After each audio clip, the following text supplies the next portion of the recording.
Chapter 632. The air in the living room was filled with the aroma of food. This made the environment feel more like a home. Li Qianxue wasn't in the mood to enjoy the atmosphere. Her expression was cold. If Su Qingsang were here, she would know that Li Qianxue had been like this for the past 20 years. She left the hotel early in the morning.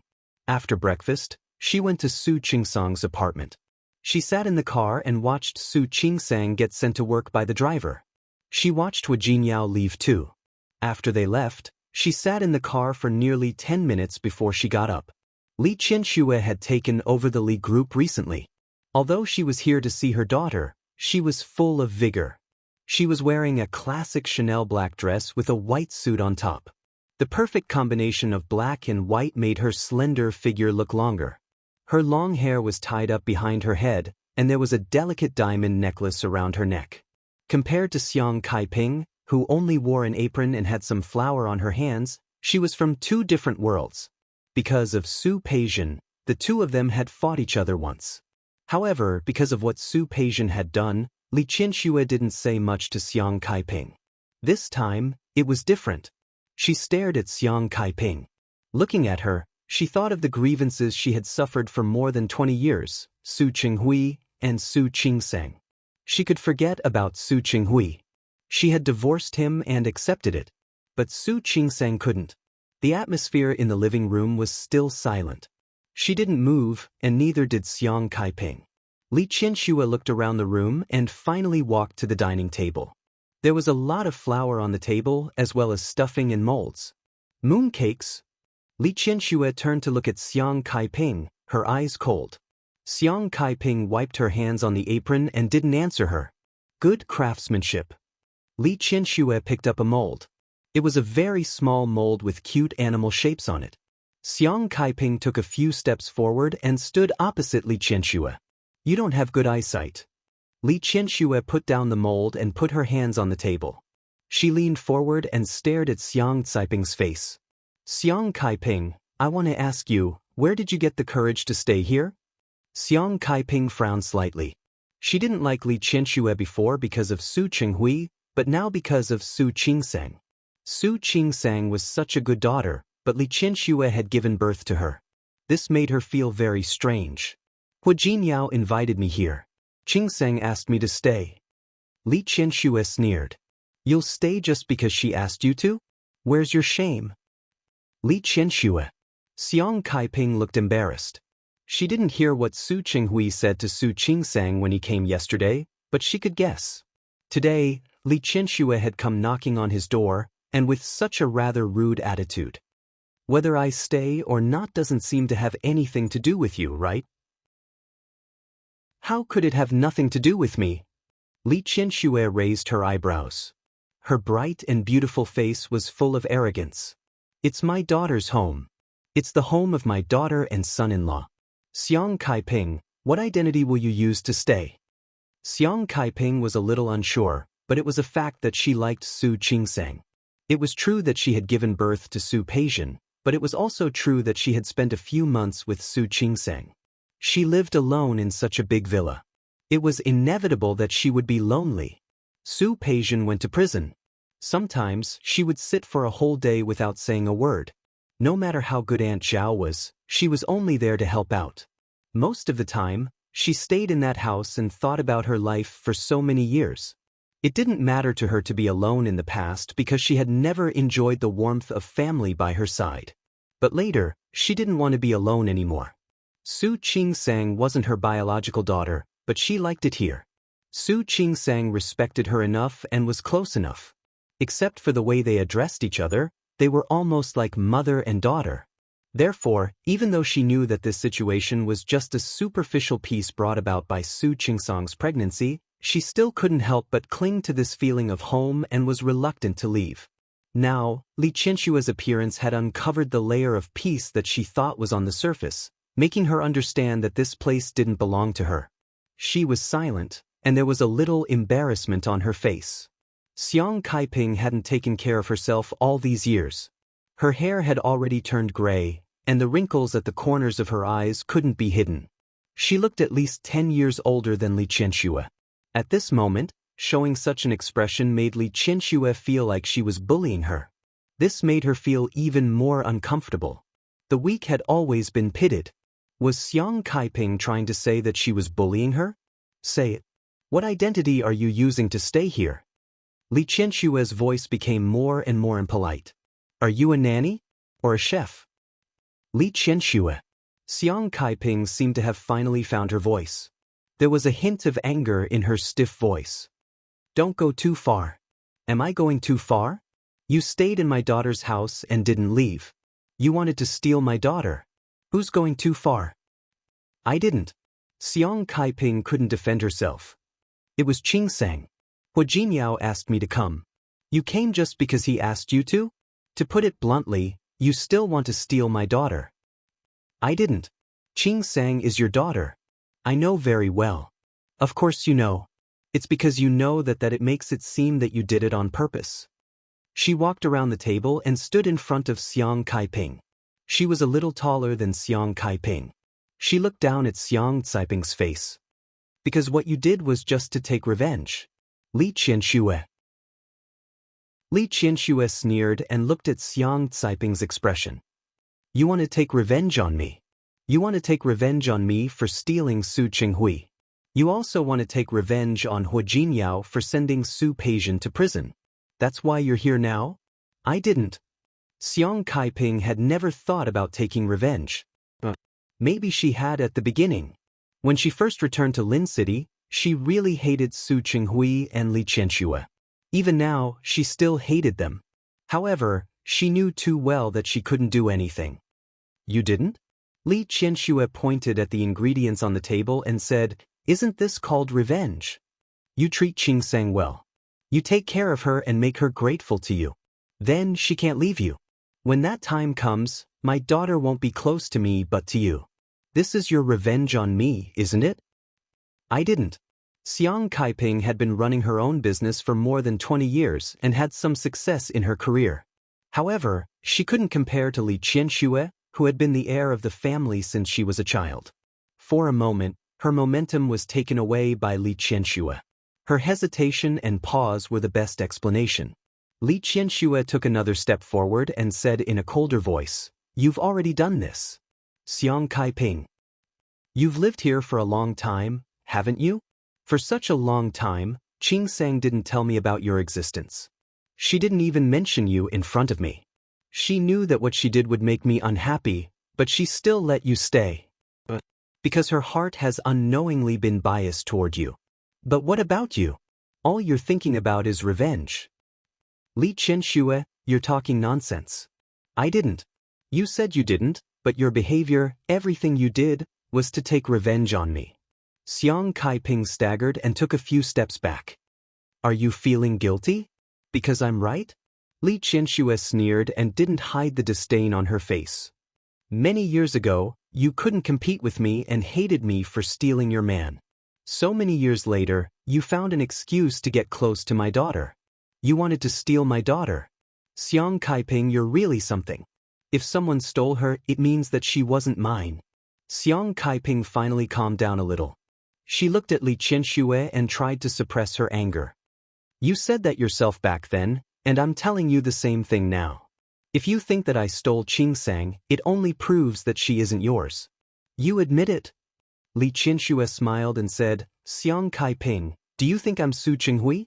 Do you think I'll believe that you're innocent and harmless? She suddenly brought her face close to Xiang Caiping's. Her penetrating gaze made Xiang Kaiping feel as if she had nowhere to hide. You may indeed be pure and kind, and I also believe that you do have feelings for Qingsang, but, she stretched out a finger and gently pointed at Xiang Caiping's heart.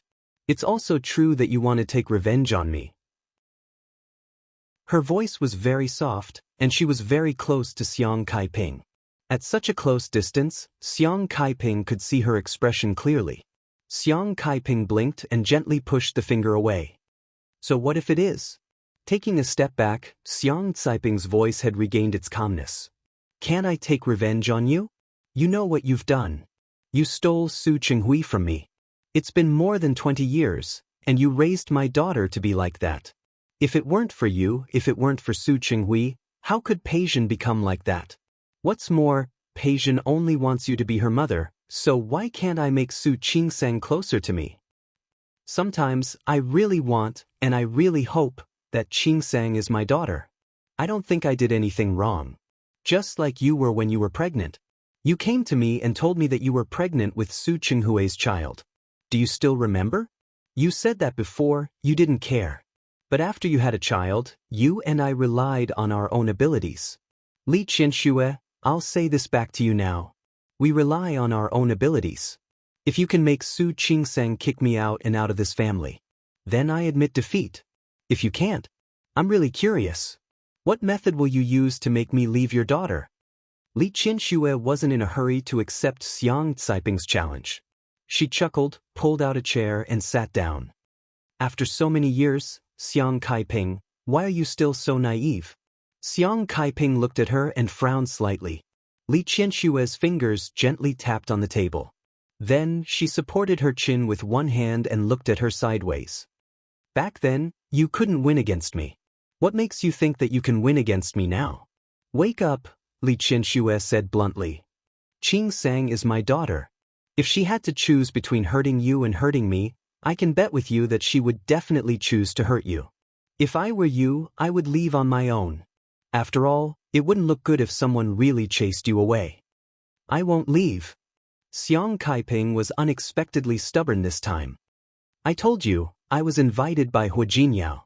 Qingsang tacitly allowed me to stay here. Why should I leave? Your courage is commendable. Li Qianxue nodded, stood up, and stood in front of Xiang Caiping. Then I'll wait here. When Su Qingsang comes back, we'll see if she chooses to keep you or me. After saying this, she didn't look at Xiang Caiping. Instead, she walked to the sofa outside and sat down. Xiang Caiping stood there, twisting her apron into a ball with her hands. It was wrinkled. She forced herself to calm down, stood back in front of the dining table, and continued to make mooncakes. She wrapped the prepared stuffing into the dough wrapper. Actually, it was really easy. It wasn't difficult. It didn't matter if she made it wrong. After all, no matter what she did, the final result would be eaten by Su Qingsang.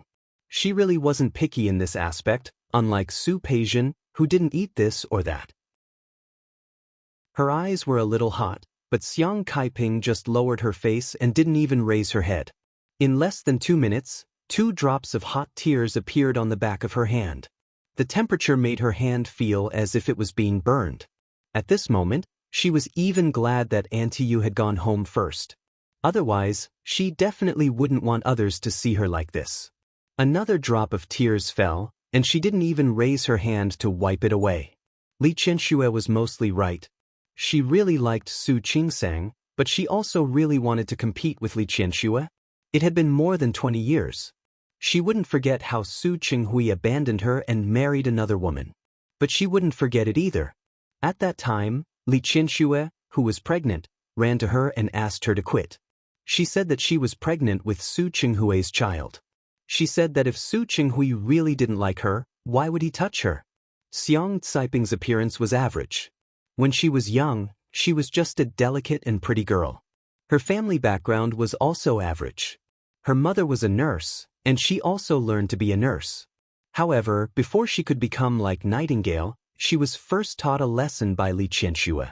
At that time, she touched her lower abdomen and wanted to counterattack Li Qianxue by saying that she was also pregnant. But she couldn't say it. Yes, she was also a proud person. Why would she fight with a woman for a man? Moreover, in addition to pride, she also had a faint sense of inferiority. Whether it was her birth or family background, whether it was her appearance or anything else, she admitted that she couldn't compare to Li Qianxue. Such emotions accumulated to the highest point after Li Qianxue came to her, and then she easily gave up on Su Qinghui. From this point of view, perhaps she didn't love Su Qinghui as much as she thought. After all, her pride was still above love. But then, when she was about to have a child, she really began to hate Su Qinghui. Why did she have to suffer like this? Why did she have to suffer like this? She was the one who grew up with Su Qinghui and even had an engagement with him. But Li Qianxue snatched him away. Her child had no status, and her man wouldn't be responsible for her. After comparing the two, Xiang Kaiping made an impulsive decision that she would regret for the rest of her life. She threw the child to Su Qinghui. At that time, she might have wanted revenge. After all, for a proud person like Li Qianxue, seeing her husband's illegitimate daughter swaying in front of her every day was enough to satisfy her hatred. However, Xiang Kaiping didn't expect that Su Qinghui would do something like changing the child. This directly led to the chaos in the next year. Li Qianxue was right. At first, she only wanted to recognize her daughter and enjoy a good time with her. But later, when she found out about the matter of changing the child, her emotions changed.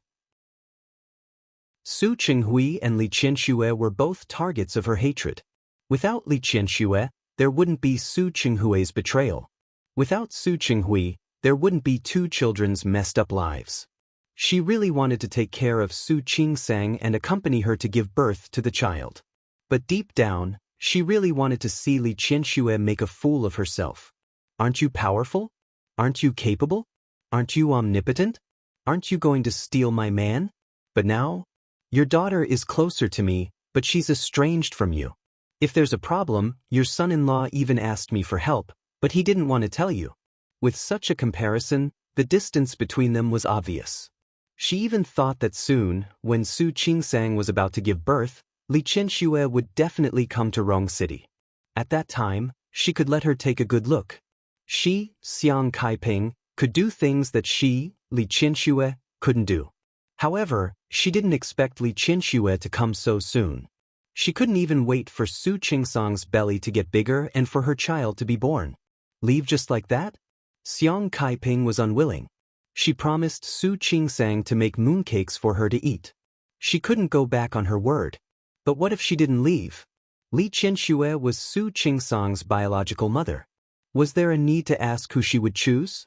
At that time in Lin City, as soon as she recognized Li Qianxue, she ran to her and made things clear. The current situation wouldn't be too far off. Previously, her morning sickness was serious, so she needed her. But now that her morning sickness had subsided, she didn't need her anymore. Xiang Kaiping, if you don't leave now, when? Are you really waiting for Su Qingsang to chase you away? But how could she leave?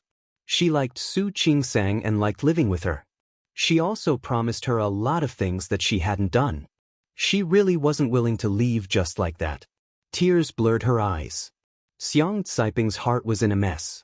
She swept the materials that were stained with tears aside without thinking and then swept them into the trash can. She wiped away her tears and entered the kitchen. She should think about what to eat for lunch first. Li Qianxue, who was sitting on the sofa, wasn't as calm as she appeared.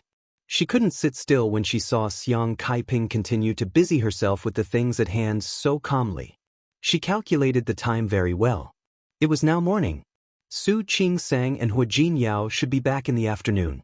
She had a few hours to stay here and watch Xiang Kaiping pack up and leave. But now, looking at Xiang Caiping's calmness, she couldn't help but worry about another thing. What if Xiang Kaiping didn't leave?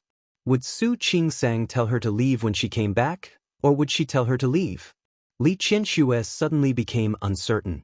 If Su Qingsang told Xiang Kaiping to leave, it would be fine.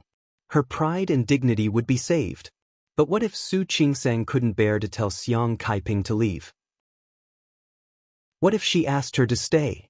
At that time, the person who would be embarrassed would be her. Li Qianxue sat there motionlessly. She looked like an old monk in meditation, but her heart was far from calm. Especially when she saw Xiang Kaiping actually walking in the direction of the kitchen, her expression became even more unpleasant. What did this mean? Was she really going to pick a fight with her and not willing to leave? Li Qianxue stood up suddenly. She almost had the urge to go up and pull Xiang Kaiping away. But in the end, her reason and pride made her sit back down. She forced herself to take out her phone to deal with some work. She had to leave the company for a few days when she came to Lin City. She made a few calls and glanced in the direction of the kitchen from time to time, but she didn't see Xiang Kaiping come out. Her body moved and she almost stood up again, but she forced herself not to lower her head first. Whoever lowered her head first would be the first to admit defeat. Li Qianxue had always been a person who refused to admit defeat. That year, Su Qinghui was drunk, and she was also drunk. The two of them didn't know how they ended up together. In fact, at that time, she really liked Su Qinghui and really cared about him. She even felt that such an accident was not bad. At least she still had a memory. But she didn't expect that she didn't go home that day and that old Master Li would come. When her father saw the two of them rolling together, his first reaction was to ask Su Qinghui to take responsibility. In fact, at that time, Li Qianxue was unwilling. She knew that Su Qinghui had a woman he loved, and she also knew that they were childhood sweethearts and were about to get married. Having a relationship with the person she liked, she treated everything as a memorial, a ceremony. In fact, it was also very good. She persuaded old Master Li to let him stay out of this matter. She told her father that it was all her own choice. Old Master Li had always doted on her and had always granted her every request. Since she said to stay out of it, he wouldn't. She thought that if she relieved Su Qinghui of the pressure, he would thank her. But she didn't expect that at that time, Su Qinghui, who was embarrassed and angry, actually blamed everything on her. Su Qinghui actually thought that everything was planned by her. She deliberately got drunk, she deliberately had sex with him, and she deliberately attracted old Master Li. And she deliberately pretended that it was just an accident, but in the end, it couldn't change anything at all. Li Qianxue was such a proud person. So many charges were placed on her at once, and she was furious. She didn't have time to clarify things with Su Qinghui. She found out that she was pregnant. At that time, she thought, didn't Su Qinghui say that I planned it? Didn't you say that I did it on purpose? I did it on purpose. Li Qianxue, who was proud and couldn't bear the slightest grievance, went to Xiang Kaiping and told her that she was pregnant. She told her that if Su Qinghui really loved her, he would have been married a long time ago. What did she mean by drunk? If it wasn't for Li Qianxue in his heart, how could Su Qinghui be in a mess? She told Xiang Kaiping that Su Qinghui just treated her as a little sister and pitied her. He liked women like her. Even if he wasn't now, he would be in the future. That time, she successfully defeated Xiang Kaiping and made Xiang Kaiping retreat. What about this time? Author's words. P.S. Some people don't quite understand the relationship between Xiang Kaiping and Su Qingsang. Let me explain here. First, Su Qingsang and Hua Jinyao went to Rong City once, around the Mid-Autumn Festival. Not long after that, Xiang Kaiping came to Lin City. She stayed by Su Qingsang's side until the first lunar month. Nearly 4 months. The two of them really got along like mother and daughter, which was the foundation of their relationship. But not long after Li Qianxue met Su Qingsang returned to Rong City. Embarrassed. In terms of time spent together, Su Qingsang and Xiang Kaiping had spent more time together. Second, Li Qianxue treated Su Qingsang very well, but for so many years, Li Qianxue had always given Su Qingsang the feeling of being superior. No matter how much she wanted to be close, the feeling of alienation for more than 12 years needed time to get rid of. Especially before, Li Qianxue had made things difficult for Su Qingsang again and again for Su Peixian. Su Qingsang didn't mean that she would bear a grudge, but she would always be less casual. After all, Li Qianxue gave people the feeling that she was arrogant and superior. Secondly, from the beginning, Xiang Caiping's identity was in a state where she wanted to please Su Qingsang, so Su Qingsang felt pity and sympathy for her. This kind of mentality was actually very easy to understand. It was that you looked strong, and I felt that I might not have to pay attention to you all the time, because you were strong. But the other person was very weak, and that person was pitiful. Especially since Xiang Caiping's daughter was sent to prison by Hua Jinyao. In Su Qingsang's heart, Xiang Kaiping was a weak person. People would instinctively sympathize with the weak. This was the same logic. Chapter 633. Li Qianxue squeezed the phone in her palm and felt the faint sweat seeping out. He looked in the direction of the kitchen and forced himself to be patient. She would not lose. Whether it was before or now. Su Qingsang would definitely choose her. That was why she thought so. Li Qianxue thought so in her heart, but at that moment, she heard the sound of knocking on the door. Her heart skipped a beat. Was Su Qingsang back? She sat there for a long time without opening the door. Someone knocked on the door a few more times. Li Qianxue closed her eyes, and Xiang Kaiping walked out of the kitchen. She looked at her, she also looked at her. Li Qianxue, who hid her emotions well, saw a hint of nervousness in Xiang Caiping's eyes. Suddenly, she smiled and got up to open the door. In fact, Li Qianxue's heart was beating very fast. If the person who came was really Su Qingsang, she was not sure if she would really be on her side. The door opened. The man standing outside was Su Qinghui. Seeing that it was him, Li Qianxue was stunned for a moment, and at the same time, she felt inexplicably relieved. "Why are you here?" Su Qinghui didn't say anything. He looked past her and at Xiang Kaiping, who was standing behind him.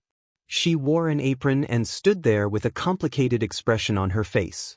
Su Qinghui looked at Li Qianxue and then at Xiang Kaiping. Even if the two of them did not speak, he could smell the thick smell of gunpowder in the air. He took a step forward and stood in front of Li Qianxue. Su Qinghui lowered his voice and begged for balance. "Qianxue, come back with me." Li Qianxue suddenly laughed. "This is my daughter's home. You want me to go back with you? Back to where? You'll make things difficult for Qingsang." She should have known that she would make things difficult for me when she brought Xiang Kaiping to this house. Li Qianxue's expression was a little cold. She knew it would make things difficult for me, but she still did it. Now that she's in a difficult position, it's her own business. Su Qinghui was speechless. His expression was a little conflicted. "Qianxue, don't be like this." "Don't want what?" Li Qianxue found it ironic. She smiled playfully and said, "Su Qinghui, so many years have passed. You haven't changed at all. You used to want me to back down and you still do. I'm telling you, I'm not returning it today." Su Qinghui didn't look too good. He was worried about Su Qingsang, not Xiang Kaiping. "I just don't want to put my daughter in a difficult position." Li Qianxue smiled, and the sarcasm in her eyes deepened. "Do you not want to put your daughter in a difficult position, or do you want to protect your old lover?" "Qianxue, you know very well, I don't know." Li Qianxue narrowed her eyes and her expression was very cold. "You and Qingsang are really father and daughter. Even the things they do are the same, and the way they think is the same." "Qianxue? Say no more." Li Qianxue listened impatiently. "I won't back down. Let me tell you, Li Qianxue, will never back down." "Qianxue, why are you doing this? Why bother? If you like your old flame and want to be with her, that's your business. But Qingsang is my daughter. I had been wronged for so many years, and I owed her for so many years. She values relationships and can't let go of some of the past. I don't mind, and I'm willing to give her time, but I won't give her chances again and again like I did to you back then. I won't let her hurt my feelings unscrupulously." Li Qianxue's words made Su Qinghui silent. He stood there and didn't move for a long time. 2 days. Xiang Caiping's voice suddenly sounded behind them. The two of them turned to look at her. Xiang Kaiping stood there, looking conflicted. "Li Qianxue, give me 2 days. I will leave on my own. You don't need to chase me away, nor do you need Qingsang to chase me away." Su Qinghui looked at her without saying anything. Li Qianxue crossed her arms in front of her chest and looked at her with slightly narrowed eyes, her eyes full of suspicion. "I'm telling the truth. I will leave on my own in 2 days." Xiang Kaiping seemed to know that Li Qianxue wouldn't believe her. "The Mid-Autumn Festival is in 3 days. I promised Qingsang to make mooncakes for her. I don't want to go back on my word. Li Qianxue, I'm not afraid of losing, nor am I so unconfident that Qingsang will definitely choose you. I understand how you feel. If we were in each other's shoes, I wouldn't want Su Peijian to choose you. I only need 2 days. 2 days is enough for me to finish what I promised Qingsang. I will leave on my own then. And I can also promise. I will never see Qingsang again. At least she wouldn't take the initiative to look for Su Qingsang. If Su Qingsang and Hua Jinyao wanted to look for her, she would also avoid them and not see them." Li Qianxue stood at the door and looked at Xiang Kaiping, not in a hurry to speak. "You don't believe me?" Xiang Caiping's voice was a little anxious. "I promised you that I would leave, so naturally I won't stay. Just like I wouldn't fight with you for Su Qinghui in the past, I won't fight with you for Qingsang now. No matter what, Su Qingsang would always be Li Qinshue's daughter. She knew this very well. That's because you can't fight with me. Li Qinshue's words made Xiang Caiping's face turn a little pale. After saying that, she felt that it was boring. All right. Li Qinsue waved her hand. 2 days it is, but don't put on that face again. It's like I'm bullying you. She didn't want to stay, so she turned around and left. Su Qinghui looked at Xiang Caiping with a somewhat complicated expression, then quickly followed behind Li Qinsue and left. After entering the elevator, Li Qinsue stood opposite Su Qinghui. Your old lover is suffering right now. But don't you need to comfort her? I want to comfort you more. What do I have to comfort you about? Li Qinsue raised her chin slightly. Her face was full of pride and arrogance. I won, didn't you hear? She knew that she would lose to me, so she voluntarily withdrew. Qinsue. He knew, and she also knew, that some things weren't like that. Don't talk, I don't want to listen to you right now. Li Qinsue rubbed her forehead and turned to look at the mirror wall in the elevator, ignoring Su Qinghui at all. As soon as Li Qinsue returned to the hotel, she went into her room and ignored everything Su Qinghui said. Su Qinghui called twice, but didn't hear a reply, so he had to stop. He had to meet a client in the afternoon, and there were 2 contracts to discuss. Su Qinghui, who had left the Li family, had to work harder than before if he wanted to succeed. As a man in his 40s, he was under a lot of pressure to start all over again. He didn't want to fail, nor was he willing to fail. Only if he succeeded again would he have more confidence to stand next to Li Qinsue. Before leaving, he ordered a Chinese meal for Li Qinsue and left a note. He told her to look for him if there was anything, although Su Qinghui knew that the chances of this were very low. What he didn't expect was that when he came back at night, Li Qinsue was actually drinking again. There were a few empty bottles on the table in the living room. Li Qinsue was still sitting on the sofa outside. There were 2 bottles on the coffee table, one of which was already empty. Li Qinsue picked up the other and poured it into a cup.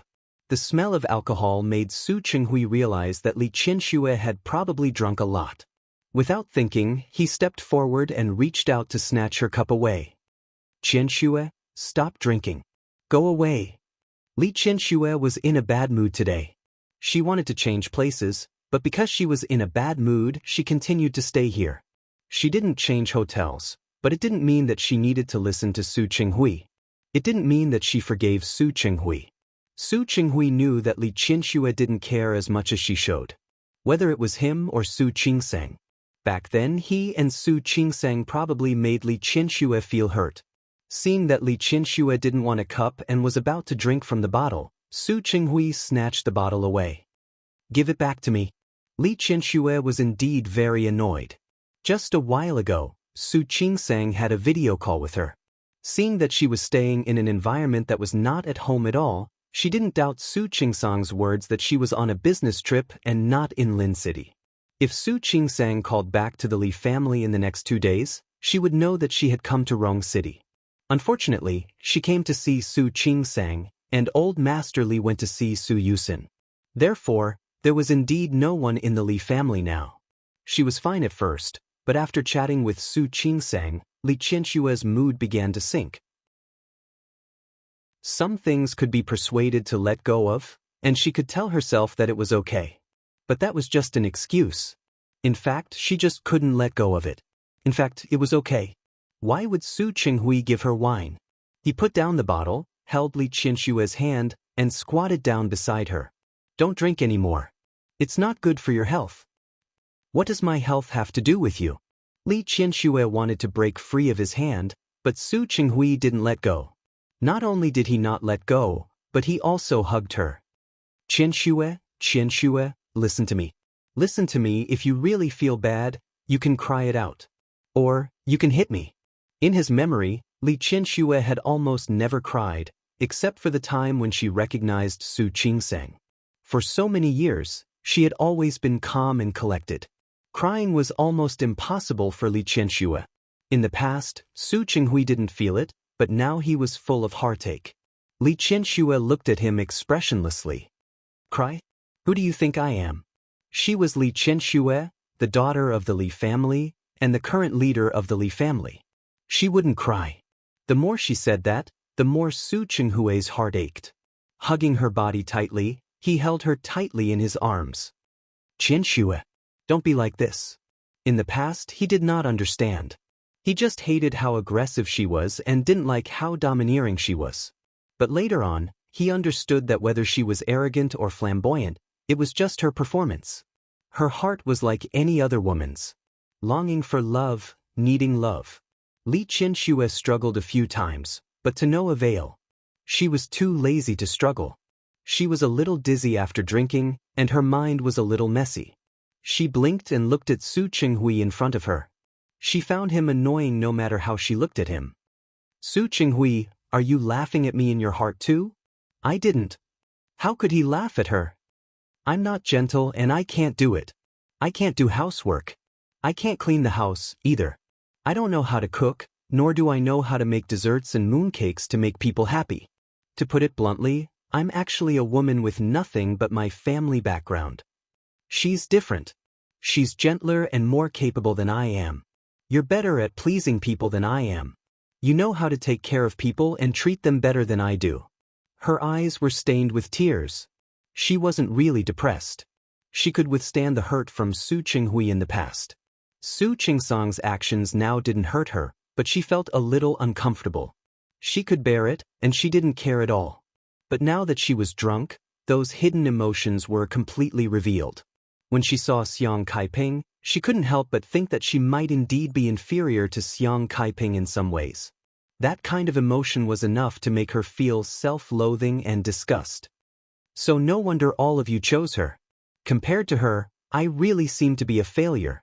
Qianxue, I didn't choose her. Su Chenghui knew that she wouldn't believe him, but he still had to say, I chose you, do you remember? Li Qianxue ignored him. Su Chenghui didn't mind persuading her further. Not only me but also Qingsang. She also chose you. Do you remember? She didn't have to tell us her background, but she chose to acknowledge you. So you see, Qianxue, whether it's me or Qingsang, we both chose you. Li Qianxue raised her head and stared at Su Chenghui with her eyes that were a little confused because she was drunk. Su Chenghui's gaze didn't waver, and he looked at Li Qianxue with extreme focus. However, Li Qianxue pushed him away and took a big step back. Even though she was drunk, the way she looked at Su Chenghui was still cold. Su Chenghui, you make it sound so nice. Unfortunately, I don't believe you. Qianxue? Don't call me. Li Qianxue waved his hand away, and her eyes were full of resistance. Qingsang chose me because I'm her biological mother. She had no choice. And you? Li Qianxue's voice was full of malice as she pointed at Su Chenghui's chest. You chose me because you don't have a better choice for the time being. Shaking her head, she tried to sober herself up and tapped Su Chenghui's heart with her finger. That new company of yours didn't get the order last month, right? Did you only realize now that the Li Corporation's brand is more useful than you thought? Qianxue. Su Chenghui's expression didn't look good. No matter how many difficulties he encountered in his work, it couldn't compare to Li Qianxue's words. Did I hit the nail on the head? Li Qianxue took a big step back. Her face, which was flushed because she was drunk, unexpectedly had a hint of mockery. Su Chenghui, do you think I'll believe you just because I'm drunk? Ridiculous. She threw this sentence down. Li Qianxue didn't look at Su Chenghui at all.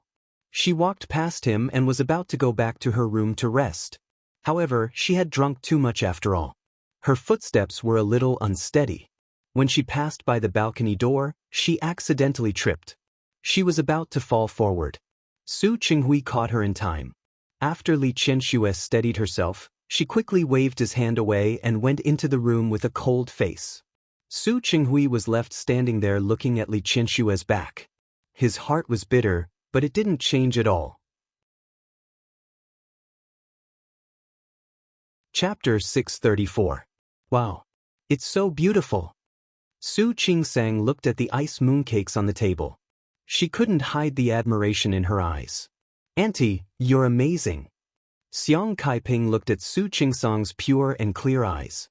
Ever since she got pregnant, she had been a little delicate. From time to time, she would think about tormenting others.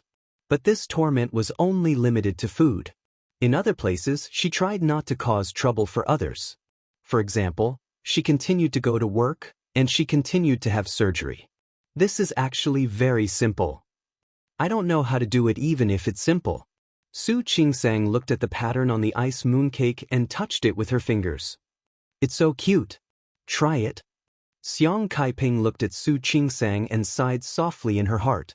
How great would it be if this was really her daughter? Su Peijian was still in prison. She didn't know what would happen to Su Peijian after she came out of prison. Would she recognize her? Xiang Kaiping didn't even know if she would be willing to live with her. In fact, even if Su Peijian was willing, Su Peijian wouldn't be as easily satisfied as Su Qingsang after living a pampered life for more than 20 years. In this regard, she would really rather Su Qingsang be her daughter. Delicious. Su Qingsang didn't notice the complicated look in Xiang Caiping's eyes. She tasted one and said with satisfaction, "It's so delicious. Auntie, you're so good. Eat more if you like it. I also bought other ingredients. I'll make egg yolk filling for you tomorrow." Okay. Su Qingsang nodded and answered quite impolitely. She answered casually, and Xiang Kaiping wasn't angry. In fact, Su Qingsang was indeed very casual with Xiang Kaiping. Because only casual would not make Xiang Kaiping feel uncomfortable. With Xiang Caiping's personality, if Su Qingsang really got along with her carefully, Xiang Kaiping would definitely feel uncomfortable and wouldn't be so reluctant to stay here. Xiang Kaiping packed up her clothes. She could leave after making the mooncakes tomorrow.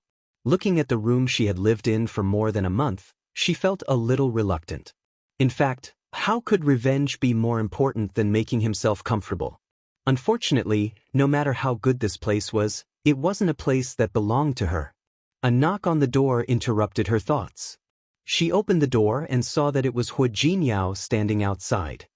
"Auntie." "Jinyao? Auntie is folding clothes?" Hu Jinyao glanced at the pile of clothes on the bed. "Am I disturbing you?" "Nope. Come in." She let Hu Jinyao in, and he closed the door behind him. His attitude made Xiang Caiping's heart skip a beat, and her expression turned serious. "What's wrong with Qingsang?" She's fine. She's taking a shower now." Hu Jinyao glanced at Xiang Caiping's room. His apartment was made up of 2 apartments, and all the rooms had been expanded, so it was very large. Even if it was a guest room, there was a bathroom and changing room. After Xiang Kaiping moved in, Su Qingsang added some things to the room. Now, the room was much livelier than before. He didn't speak, and Xiang Kaiping didn't know what to say. "What's the matter, Jinyao?" "Yes, there is something." Hu Jinyao sat down on the sofa in the room.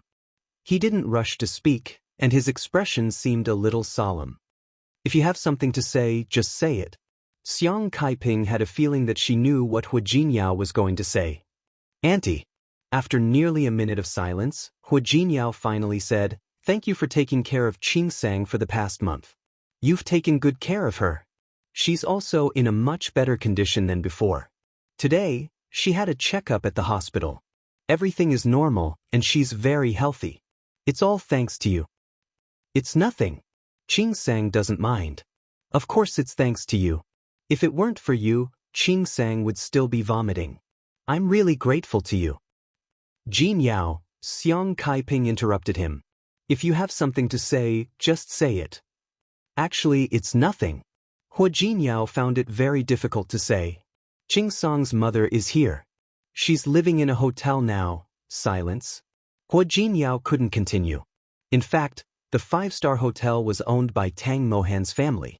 He happened to be looking for Tang Mohan today, and accidentally saw Su Qinghui. Su Qinghui came to Rong City but didn't come to see Su Qingsang. This was normal, but Su Qingsang didn't know at all. This wasn't normal. He asked around and found out that apart from Su Qinghui, Li Qianxue was also staying in the hotel. Li Qianxue didn't come today. She had come yesterday. The last time she came, she stayed indirectly. This time, she didn't. But there was only one explanation. Li Qianxue saw Xiang Kaiping. He wasn't as ostrich as Su Qingsang, nor was he as naive as Su Qingsang. Yes, Su Qingsang actually knew that Xiang Kaiping and Li Qianxue couldn't get along well. They couldn't even stay in the same place. But now that she was pregnant, her emotions were sensitive and changeable. She thought that she could handle this kind of balance. But Hu Jinyao wouldn't be so naive. He knew better than anyone that Xiang Kaiping and Li Qianxue had a knot that couldn't be untied. Xiang Kaiping looked at Hu Jinyao's expression and already understood what he wanted to say. You don't want Li Qianxue to see me and know that I'm staying in Qingsang's house. You don't want me to have a conflict with Li Qianxue, so you want me to leave now? Auntie, Qingsang's mother can't stay here forever. Hu Jinyao was halfway through his sentence and couldn't continue. Even he himself felt that his behavior was too much. When he needed her, he called her over. Now that he didn't need her, he asked her to leave. How could there be such a reason? I understand. Xiang Caiping's expression was quite calm. I'll leave tomorrow. Don't worry. Auntie. Hu Jinyao's expression was guilty and a little awkward. Xiang Kaiping smiled. In fact, I plan to leave anyway. It's just that I couldn't let go of Qingsang. Now that her mother is here, I believe she will take good care of Qingsang. There was silence. Hu Jinyao didn't know what to say. In terms of time spent together, Xiang Kaiping and Su Qingsang had spent more time together. He knew that Su Qingsang was partly because of guilt and partly because of sympathy. If Su Qingsang really had to choose, she would also choose Li Qianxue. But now that she was pregnant, Hu Jinyao didn't want Su Qingsang to face such a problem, so he was the bad guy. Su Qingsang just needed to live her own life and give birth to the child safely. It's okay. Don't feel guilty. In fact, I shouldn't have come. Auntie, don't say that. Hu Jinyao rarely did such things. It didn't feel good to be the bad guy. It's really okay. Xiang Kaiping had decided to leave a long time ago, but it wasn't because of Hu Jinyao's decision. Go back and accompany Qingsang. I'll pack my things and leave tomorrow. Auntie. Hu Jinyao stood up with a guilty expression. What can I do for you? He could give her money, but that would be an insult to Xiang Kaiping. Moreover, she wouldn't take his money. However, after saying this, he felt a little regretful. If Xiang Kaiping had asked him to get Su Peijian out, he really wouldn't have been able to do it. It's okay, I don't want anything. After Su Peijian went to prison, she took over the supermarket again. She wasn't idle now. Hu Jinyao nodded. Before leaving, he looked at Xiang Kaiping and spoke very sincerely. Auntie, Qingsang and I will visit you when we have time. No need to come. Xiang Kaiping refused. If you come too often, Li Qianxue will be unhappy. Don't worry. I'm not at the age of 70 or 80. I can take care of myself. What she said made sense, but Hu Jinyao felt a little sad when he heard it. When he returned to the room, Su Qingsang was drying her hair. Seeing this, Hu Jinyao stepped forward to take the task and took the initiative to dry Su Qingsang's hair. Where have you been? I answered a phone call. Hu Jinyao looked at Su Qingsang's tightly closed eyes and knew that she didn't know anything. However, he couldn't help but think, if Xiang Kaiping left tomorrow, Qingsang? After drying her hair, Hu Jinyao put the hairdryer aside. He squatted in front of Su Qingsang and looked at her. The Mid-Autumn Festival is coming soon. I know. She had already eaten mooncakes before the festival. Of course, she knew that the Mid-Autumn Festival was coming. Your mother might come to see you on the Mid-Autumn Festival. Su Qingsang was stunned. She blinked and looked at Hu Jinyao, then suddenly lowered her head. Hu Jinyao? Auntie said that she will leave tomorrow. This kind of thing couldn't be hidden. If Su Qingsang still went to look for her after Xiang Kaiping left, it would only make things difficult for everyone. Auntie is leaving? Where is she going? Where can she go? Back to her own home. Hu Jinyao held her hand and looked at her attentively. Qingsang, Auntie has her own life. We can't force her to stay. Su Qingsang was silent. She understood, but she was a little reluctant. If Auntie stays alone, I'm afraid she won't eat well or take good care of herself. Qingsang, that has nothing to do with you. But, Qingseng, I really want to ask you in your heart, who is more important, your mother or auntie? Hua Jinyao interrupted her. This question was very sincere. Su Qingsang pursed her lips, looked into Hua Jinyao's eyes, and said without hesitation, "Of course it's my mother." "Since you said that, why?" Su Qingsang knew what Hua Jinyao meant without saying the rest of the sentence. "My mother is very good. Auntie is also very good.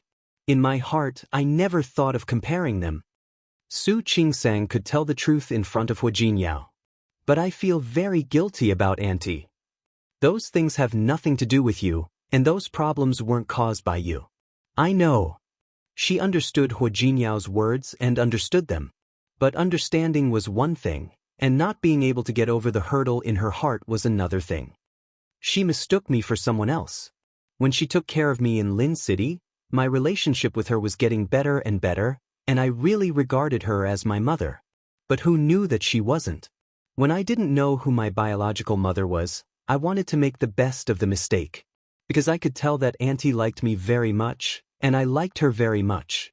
I didn't expect that my biological mother would be Li Qianxue, who I had always been in awe of, but I couldn't hate. Su Qingsang's belly was already slightly bulging. She looked at her belly and thought about her struggle at that time. You know, at that time, I was actually very hesitant and conflicted. I wanted to acknowledge my mother. I didn't want to hurt Auntie. But I didn't expect that I would still hurt her. She didn't give Xiang Kaiping any time to adjust. Instead, after acknowledging Li Qianxue, she immediately let Xiang Kaiping know the truth. She could have had a more compromising way. I said, "That's not your responsibility." "Yes, it's not my responsibility." Su Qingsang sighed. "If she could live a better life later, I wouldn't feel so guilty. But look at the things that happen later. Which one of them could make her feel better? If Su Peijian could be like me and really want to acknowledge her and live a good life with her, I wouldn't feel so bad. But Su Peijian didn't want to get along well with her. Not to mention that she went astray. Speaking of which, Su Peijian deserved to be in prison. But Auntie became even more pitiful because of this." "Qingsang, what about your mother?" Hua Jinyao didn't believe that she didn't understand, nor did he believe that she couldn't think of it. "If your mother knew that you and Auntie were living together again and that you treated her so well, what do you think your mother would think?" Su Qingsang's little face suddenly turned a little pale. She couldn't say anything. She did feel guilty about this. She was indeed in the wrong. "Jinyao, do you think that I did something wrong? What else? Do you want to say that you did the right thing?" You just like the more casual atmosphere when you get along with Auntie, right? Then don't you get along with your mother casually?" "Not really." Su Qingsang admitted that Li Qianxue was a mother who loved her child very much. She also knew that Li Qianxue wanted to make up for it and was very good to her. However, Li Qianxue's desire to make up for it made her feel a lot of pressure. "Auntie was actually like that before. You should be able to tell that I wasn't used to it. Later, when that kind of person became my mother, I was even more not used to it." In the past few years, Li Qianxue felt that she owed Su Qingsang, so she was even more exaggerated and careful than Xiang Kaiping when it came to Su Qingsang. One had to know that the impression that Li Qianxue gave her had always been that she was high and mighty, and she had always been above everyone else. But now, she suddenly changed her style. She seemed to be very afraid that she would be unhappy and wanted to be good to her. She was actually a little overwhelmed. A relationship that was too stressful would make people feel at a loss. "I know that my mother is very good, and I also want to get along with her like a normal mother and daughter. But every time she looks at me with self-blame, guilt, and feeling that she owes me, it makes me feel very stressed. Even though I've told her that what I said has nothing to do with her." Hua Jinyao understood and understood everything. "Are you trying to say that your mother makes you feel tired?" "A little bit." Su Qingsang bit her lip and thought of something that happened when she went to Lin City last time. That day, Li Qianxue was in the study and saw old Master Li discussing a calligraphy and painting that she had just taken. She had never received any training in that area since she was young, so she didn't know anything about calligraphy and painting or antiques. Grandpa and Li Qianxue were talking enthusiastically, And she also found it very interesting listening to them. It wasn't that she was interested, but that she had little contact with this kind of culture before. However, the atmosphere was clearly very good, but when Li Qianxue saw her expression, she thought of the past 20 years. For Li Qianxue, if she hadn't changed the child, Su Qingsang wouldn't have been like she was now, knowing nothing and knowing nothing. When she thought of it, she couldn't help but start to blame herself and feel guilty. This kind of emotion made Su Qingsang feel a little pressured. She didn't think that she had to know calligraphy and painting or antiques. Everyone had their own things that they were good at. It was as if she had watched Hua Jinyao play chess with old Master Hua. She roughly knew the rules of Go, but she still didn't know how to play it. She didn't think that it was a shameful thing that she didn't know how to play those things, but Li Qianxue cared a lot about it. In those few days, whenever she was free, she would drag her along, wanting to make up for the lessons that she had lost. Li Qianxue blamed herself and regretted missing the best period and not being able to cultivate Su Qingsang into a real lady. The more she blamed herself, the more uncomfortable Su Qingsang felt. She didn't need that kind of emotion. That wasn't Li Qianxue's fault. In fact, she was also a victim. But no matter what she said, Li Qianxue would have felt better at that time. But as long as there was a chance, as long as she discovered that there was something that Su Peijian could do and Su Qingsang couldn't, she couldn't help but fall into that kind of self-blame, guilt, and the desire to make up for it. Su Qingsang had never said these words to Hua Jinyao. He had never thought that there was such a layer of relationship between Su Qingsang and Xiang Kaiping. You should have told your mother. Why should I? Su Qingsang had a headache. I told her. I said that I don't blame anyone. I don't hate anyone. Especially Li Qianxue. She didn't need to feel guilty or make up for it. It was good for her to be like this. You like Auntie because Auntie never gave you such pressure before? Hua Jinyao was very clear about this. When Xiang Kaiping first came, she was a little restrained. After she understood, she just wanted to be good to Su Qingsang. That kind of guilt and compensation had always been in her heart, but she didn't show it. After all, to Xiang Kaiping, Su Qingsang was an illegitimate daughter. With her current appearance, she became a doctor. She married Hua Jinyao. Xiang Kaiping didn't have other children, so there was no comparison. She knew that her daughter was living a good life. Her life could be considered complete. She felt very satisfied and at ease. But Li Qianxue was different. She had raised Su Peijian and had other children. There was a comparison. When the two were compared, the feeling of self-blame that was originally only 3 points could be magnified to 10 points. What's more, she was already very guilty. Su Qingsang didn't say anything, but she didn't deny it. There was no doubt that she loved Li Qianxue. But it was also true that Li Qianxue made her feel some pressure. It was true that she sympathized and pitied Xiang Kaiping, but it was also true that Xiang Kaiping made her feel more relaxed. Chapter 635. For Su Qingsang, whether it was marrying Hua Jinyao or reuniting with Xiang Kaiping, she never saw herself as a member of their social class. After all, in her eyes, Hua Jinyao was just a low-level employee.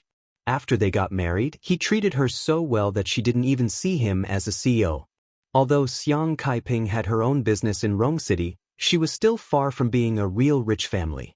It was always easier to get along with people of the same level. Honey. Hua Jinyao stopped talking. He reached out and put his arm around Su Qingsang. He glanced at the call history on her back and gently hung up the phone.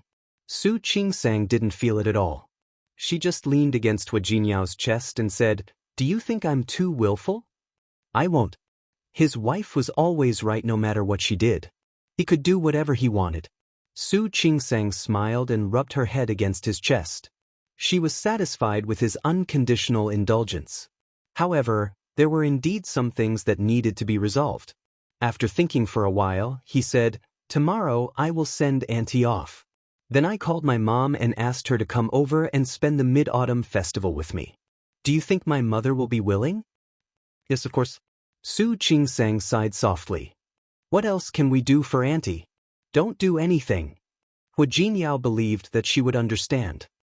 Auntie is not a weak person. She doesn't need our sympathy and pity. I hope Su Peijian will take good care of Auntie after she comes out. I think that's what she wants the most. Xiang Kaiping took the mooncakes out of the oven. Su Qingsang happened to be standing in front of the kitchen. Her luggage was already packed and placed in the living room outside. She had known about it yesterday, but when she saw the luggage, she still felt a little sad. She also felt that she was not only willful, but also a little reckless. Call him over when you need him, and let him leave when you don't need him anymore. You're up? Xiang Kaiping put the mooncake on the counter and looked at Su Qingsang with a faint smile on her face. Auntie? Su Qingsang looked ashamed. Xiang Kaiping knew what she was going to say. He gave Auntie Yu a few instructions and asked her to put the mooncakes away. It had just been roasted, so it had to cool down before it could be packed. After that, she washed her hands and walked to Su Qingsang. Don't say anything, I know. Auntie. Su Qingsang lowered her head. The more Xiang Kaiping behaved like this, the more upset she felt. I'm leaving. Xiang Kaiping glanced at the house in front of her. You're not alone now. Be it in the hospital or at home, you have to be careful. It was still early in the month, and it would be inconvenient for her to move around if she got older. You're a doctor yourself. If there's anything, you know better than me. I won't say anything. Su Qingsang felt a little uncomfortable, as if something was stuck in her throat. Auntie, don't cry. Crying is not good for pregnant women. Xiang Kaiping glanced at Su Qingsang's belly. After the baby is born, it may not be convenient for me to visit you. Just give me a call and tell me you've given birth. Su Qingsang was speechless and could only nod heavily. Xiang Kaiping went to get her luggage, and Su Qingsang followed her. Auntie, let me give you a lift. There's no need. I've called a taxi. Xiang Kaiping smiled. I still have to thank you. I even know how to call a taxi now. Su Qingsang couldn't smile. When Xiang Kaiping lived here, she did teach her some common apps. She insisted on seeing Xiang Kaiping out. While waiting for the elevator, Xiang Kaiping looked at her with a complicated expression. Alright, there's something I think I need to tell you. What? Your mother came the other day. Su Qingsang was stunned. Li Qianxue came? She knows that you've been living here for more than a month. Xiang Kaiping looked at Su Qingsang's stunned expression and reached out to pat her on the shoulder. She's not very happy. I'm not saying this to sow discord. I just want to tell you that maybe you need to apologize to her. Su Qingsang felt a little dizzy until Xiang Kaiping left. She had planned to call Li Qianxue after Xiang Kaiping left, but now she was a little afraid. Li Qianxue knew that Xiang Kaiping was here, so she should be angry, right? Li Qianxue didn't sleep well last night. When she woke up in the morning, she was a little tired. Her forehead hurt, and she felt that she had caught a cold. Qianxue? Are you awake? Su Qinghue's voice sounded outside. Li Qianxue didn't want to move, nor did she want to get up. Qianxue? Are you okay? Su Qinghui was a little worried and asked a few more questions. Li Qianxue turned over and pulled the blanket up to cover her head, completely ignoring him. She didn't make a sound, and Su Qinghui was even more worried.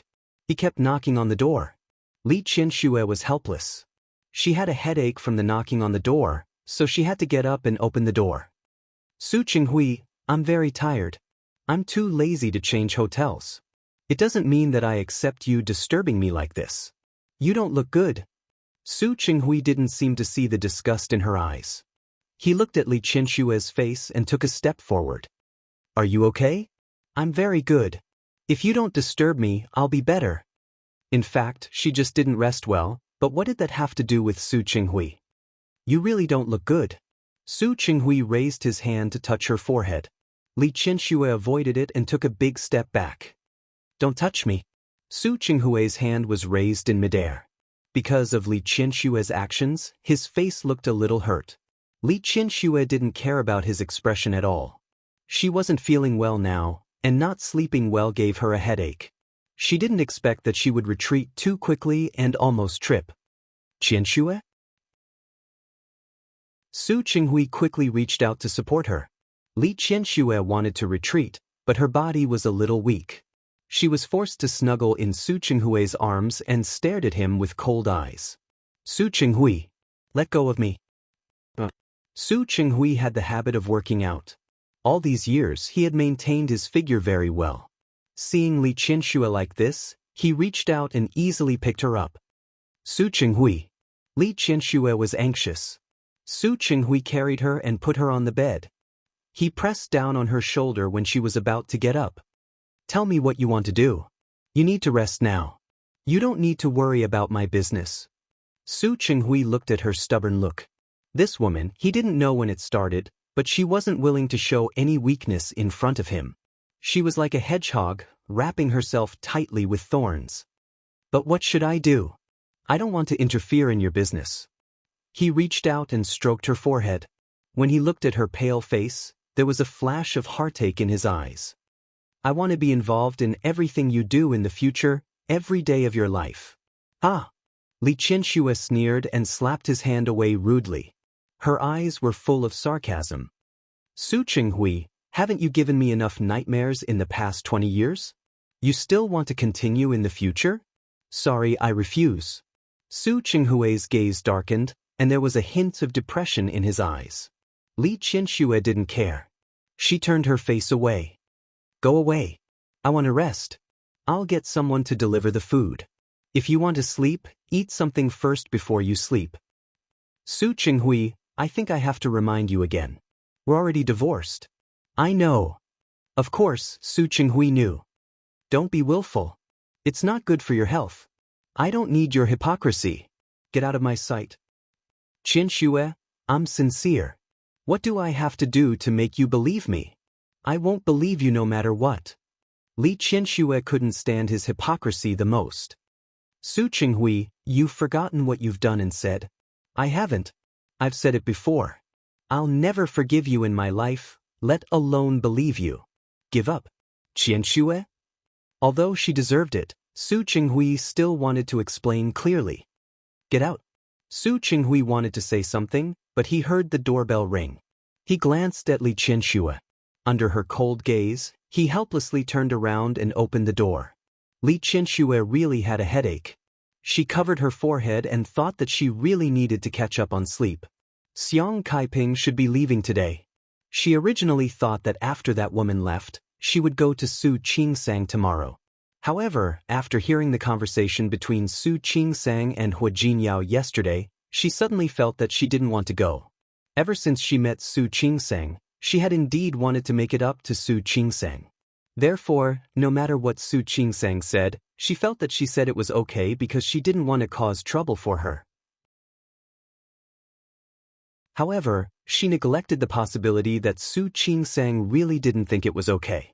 She didn't think that it was a very shameful thing that she didn't learn the 4 arts. She also didn't think that she didn't feel inferior because she didn't receive an orthodox education. When she was an illegitimate daughter, she could adjust her emotions. There was no reason that after becoming a rich daughter, she would feel at a loss. If that was the case, then she wouldn't be her daughter. Because of Su Qingsang's words, Li Qianxue had unprecedented self-doubt. She was still thinking about it when she heard a very soft call of Mom.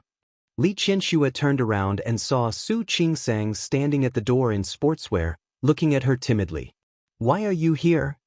How did Su Qingsang know that she was here? Did she know that she had gone to look for her? Or did she already know that she had gone to cause trouble for Xiang Kaiping? What would she think? Mom, are you not feeling well? At the same time, the voice was accompanied by Su Qingsang's figure walking quickly towards Li Qianxue. Seeing this, Li Qianxue hurriedly stood up. Walk slowly. It's not like usual now. Mom, are you not feeling well? Su Qingsang forgot all the words that she had thought before coming here when she saw Li Qianxue. She reached out to touch Li Qianxue's forehead and was relieved when she found that she didn't have a fever. Why is your face so pale? It's nothing. I didn't sleep well last night. The words didn't sleep well could mean many things. Su Qingsang thought of what Xiang Kaiping had said before, and her expression suddenly became a little conflicted. I'm sorry. This sudden apology stunned Li Qianxue for a moment. She almost understood what Su Qingsang meant. You don't have to say sorry. You didn't do me wrong. She was the one who was wrong. Her Qingsang wasn't an ordinary girl, nor was she an ordinary person. The compensation that she thought was right was not what Qingsang wanted at all. This was her fault, not Su Qingsang's. Don't say that. Su Qingsang didn't realize that her willfulness would make Li Qianxue feel anything before. Now that she saw her pale face, she really felt very guilty and remorseful. I'm sorry. Qingsang, Li Qianxue interrupted her. She saw the self-blame in Su Qingsang's eyes and felt very complicated. I suddenly realized that I'm not a good mother. Or rather, I don't know how to be a mother at all. Mom? Her words made Su Qingsang feel even worse. I'm telling the truth. Li Qianxue hadn't slept well last night and had been reflecting on herself. In the past, I wanted to educate Su Peijian to be a lady from a noble family. I wanted her to become a qualified daughter of a rich family. But I forgot to teach her how to maintain her own heart. I accepted you. I wanted to be good to you, but I forgot that maybe my kindness to you is not what you need. Su Qingsang held her hand and kept shaking her head. I'm sorry. You must feel a lot of pressure when you spend time with me. But I didn't notice at all. Qingsang, I'm sorry. Mom. Su Qingsang was already blaming herself. Hearing her say that, she felt even worse. She threw herself into Li Qianxue's arms and hugged her tightly. It's all my fault. I'm begging you to stop. All right, that's enough. Li Qianxue gently patted Su Qingsang's back. Are we competing to say sorry now? Su Qingsang stopped. She bit her lip, and there was still guilt in her eyes. It's okay. Let's not talk about it, okay? Su Qingsang's eyes were red. Ever since she heard from Xiang Kaiping that Li Qianxue had come to Rong City, she had been anxious. Later, she really didn't know how to make Li Qianxue forgive her, so she called Hu Jinyao. Hu Jinyao gave her advice. Honey, you can go to her. Tell her what you think. She's your mother. She will understand you. Su Qingsang wasn't sure, but she wasn't a person who would run away. What was wrong. She had to face her own mistakes. She didn't expect that before she could explain herself, Li Qianxue would apologize to her first, which made her feel even worse. I didn't do it on purpose. I said I won't talk about it. Why are you still talking about it? Li Qianxue held her hand tightly. This was her daughter. She was born after 10 months of pregnancy. At that time, she experienced many twists and turns before she was born, but she accidentally missed more than 20 years of life. No matter what Su Qingsang did, she would forgive her in the end. Moreover, this matter wasn't Su Qingsang's fault. But what a silly daughter. Li Qianxue patted the back of Su Qingsang's hand. I understand. You don't have to explain. Su Qingsang looked at Li Qianxue. She suddenly said very seriously, Mom, I promise you that I won't hide anything from you in the future. I won't lie to you about anything. Okay? Li Qianxue didn't object.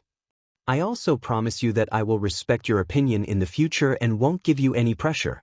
Su Qingsang shook her head gently. Mom, actually, I'm not afraid of you giving me pressure. But I don't want you to always carry this kind of guilt. I'm really living a good life. I don't need those compensations, and I don't need those worldly possessions. Really, it's good that we are like this. Su Qingsang didn't believe in fate, but she believed that everything had a cause and effect. If she was the real daughter of the Su family, she might not have met Hu Jinyao. If she hadn't had the experience of being an illegitimate daughter, she wouldn't have become who she was now. She was very satisfied with her current life and wouldn't blame herself for what she had experienced in those years. Therefore, she didn't want Li Qianxue to always associate those years of her life with bitterness and hatred, as if she owed her a lot. I promise you. Li Qianxue looked at Su Qingsang and suddenly smiled. I suddenly realized that I really can't compare to you. Perhaps because she had experienced Su Peijian's resentment, she unconsciously put herself in her shoes and thought that Su Qingsang would have the same emotions. But the reality was that Su Qingsang was Su Qingsang, and Su Peijian was Su Peijian. They were different. Of course not. I can't compare to you, Mom. Su Qingsang relaxed and was in the mood to joke. Actually, since I was a child, I've always admired you, Mom. I think you're a very powerful person. I've been secretly learning from you. Although Li Qianxue wasn't close to her, the years they lived together had subtly influenced her a little. She was mentally strong and wouldn't be defeated by external affairs. Really? Really? Su Qingsang nodded. When I found out that you were my mother, I was so excited. It was just that the time they had spent together was too short, and they hadn't had time to completely eliminate the estrangement of those years. But it didn't matter. It was not too late to slowly eliminate it now. Mom, don't stay in the hotel. Come home with me, okay? Su Qingsang said carefully. She was afraid that Li Qianxue would still mind that Xiang Kaiping had stayed at their house and refused to go back, so she quickly added. I've already asked Auntie Yu to tidy up your original room. Don't worry, it's all new. There were several guest rooms in Hu Jinyao's house. She didn't let Xiang Kaiping stay in the room that Li Qianxue had stayed in before. In fact, she knew very well that no matter how much she sympathized with Xiang Kaiping and how much she wanted to take care of her, Li Qianxue's position in her heart couldn't be surpassed. Li Qianxue looked at her and nodded. Then let's go now.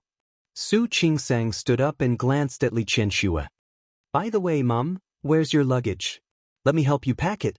I'll do it myself. Li Qianxue stood up. She had been a little uncomfortable at first, but now that she had talked it out with her daughter, she suddenly felt relaxed and in a much better state. I'll help you. Su Qingsang wanted to help, but at that moment, someone knocked on the door of the room twice. When she saw Su Qinghui standing at the door, Su Qingsang seemed to remember that Su Qinghui was also there. Just now, she had wanted to explain to Li Qianxue, but now that she saw Su Qinghui, she was a little confused. She glanced at Li Qianxue. Chapter 636. Su Qingsang looked at Li Qianxue in disbelief. She couldn't believe that Li Qianxue would forgive Su Qinghui so easily. Su Qinghui calmly looked at the mother and daughter, as if he didn't feel Su Qingsang's probing gaze. He had just ordered breakfast, and it was already served. Qianxue, your breakfast is here. You should eat first. Li Qianxue stood there without moving. Su Qinghui glanced at Su Qingsang and said, Qingsang, why don't you join us? What was going on? Su Qingsang looked at Su Qinghui and then at Li Qianxue. Li Qianxue's expression did not change. She calmly dragged her suitcase out. Qingsang, let's go. Pack your things and we can leave. Su Qingsang blinked. Did he mean that he hadn't forgiven Su Qinghui? How did the two of them end up living together? Su Qinghui's eyes flashed with bitterness because of Li Qianxue's behavior. Qianxue, even if you want to leave, you still have to eat. Li Qianxue stopped in her tracks and turned to look at Su Qinghui. She didn't stand on ceremony at all. Su Qinghui, the Li family is not so poor that we can't even afford to eat. Su Qinghui's face was ashen. Although Su Qingsang knew that it was all because of Su Qinghui, who had always been elegant and gentle, showing such an expression in front of her. Especially since he was her father, this kind of feeling made her a little uncomfortable. She turned away from Su Qinghui and went to help Li Qianxue pack her luggage. She was here to apologize today. She couldn't stand on the wrong side again and make Li Qianxue unhappy. Su Qinghui looked at Li Qianxue. She had been uncomfortable just a moment ago, but now she was full of energy because she was about to leave this place and him. Li Qianxue couldn't wait to get rid of him. This realization made his heart ache. Unfortunately, Li Qianxue didn't care about Su Qinghui's feelings right now. She hadn't brought many things over the past 2 days. She hadn't even touched her luggage because she was in a bad mood. In less than 10 minutes, everything was ready. Su Qingsang wanted to help Li Qianxue with her luggage. There was no way Li Qianxue would let her do it. He pulled his luggage and walked out. Su Qinghui followed behind her. Qianxue, I'll help you. No need. Li Qianxue avoided his hand and went downstairs with Su Qingsang. When she reached the lobby, she turned and walked to the front desk. Su Qingsang didn't know what she wanted to do, so she followed behind her. She took out her card and paid for the room for the next few days. What was going on? The moment Li Qianxue put the card into her bag, she saw the shock on Su Qingsang's face. She smiled. I don't even eat his breakfast, so I don't need him to pay for my room. Li Qianxue was Li Qianxue, and Su Qinghui was Su Qinghui. There was no relationship between the two of them. Su Qingsang stood at the side and didn't know what to say. One was his father, and the other was his mother. Although they weren't close, the current situation still made her feel a little uncomfortable. Su Qingsang was driven by the chauffeur. As soon as she went out, the chauffeur came over to take Li Qianshue's luggage and put it in the trunk. The mother and daughter got into the car. Su Qingsang glanced at the hotel before the car left. She didn't know if her eyes were playing tricks on her, but she just saw Su Qinghui running down the hall. Mom! Su Qingsang, who had spoken to Li Qianxue, was no longer as nervous as before. She was a little more casual. I just want to ask, do you really hate my dad that much? Just because he replaced me and Su Peijian? Li Qianxue didn't expect Su Qingsang to ask her such a question. She looked at Su Qingsang and shook her head gently. Some things were already in the past. She didn't want to mention it. But not mentioning it didn't mean that those things didn't exist. Dad and I couldn't live on for a long time. Knowing that he secretly swapped my child was the last straw that broke the camel's back. Su Qingsang was silent. She had some understanding of the way Li Qianxue and Su Qinghui got along before. My dad is really regretting it now. I can see it. She was saying this as a statement. She didn't mean to take sides, nor was she speaking up for Su Qinghui. He regrets it, so I have to forgive him? Li Qianxue retorted, then shook her head. Qingsang, I don't mind telling you. Your dad didn't torture me in a day or two. It wasn't a month or 2 months, or even a year or 2 years. It's been more than 20 years, and it's been stabbing me in the heart without interruption. She rarely talked about these things with Su Qingsang. In the past, she always felt that she didn't want to mention it in front of her daughter, but now she realized that there was nothing that she couldn't say. I used to be willing to endure it for Su Peijian, for Yusin, and even for your grandfather. But now, I don't want to endure it anymore. She was also pampered by old Master Li as she grew up. She was also an ordinary person with dignity, self-esteem, and would be sad and sad. Su Qinghui's harm to her was like a machete that was constantly waved at a tree.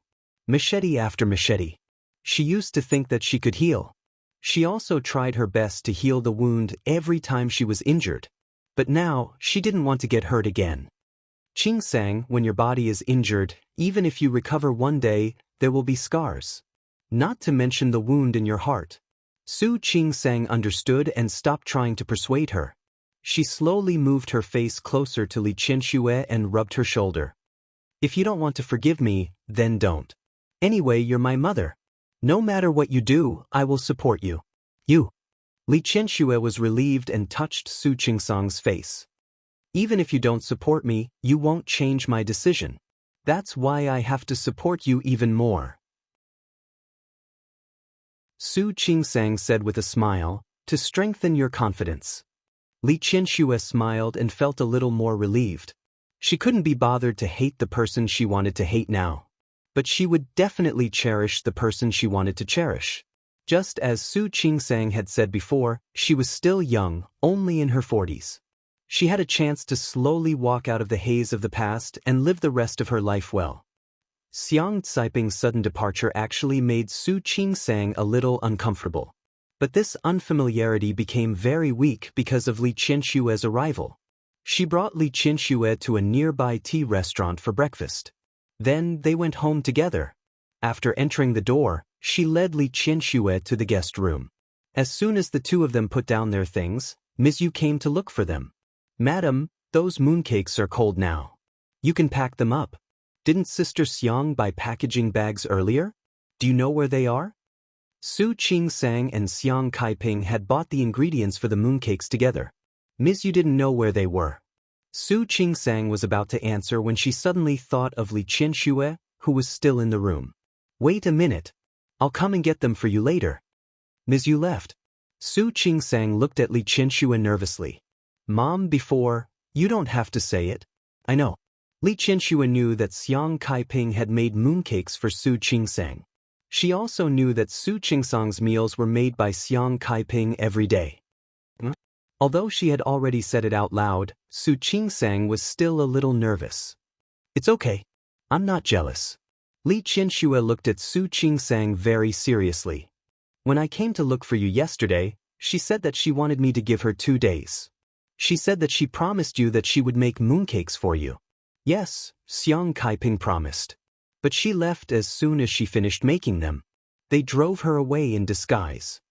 I'm not jealous, although I'm a little unhappy. Li Qianxue didn't mind letting Su Qingsang know her dissatisfaction. She now understood that although they were mother and daughter and were related by blood, they had never lived together.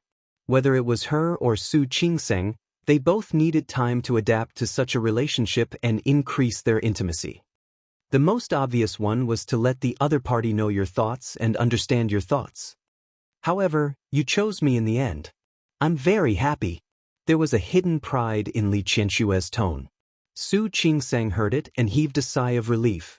At the same time, she went forward and hugged her arm. Mom, of course I chose you. You're my biological mother. Yes, I'm your biological mother. Just this point alone was more than enough for her to win against Xiang Kaiping. Therefore, why should she be unhappy?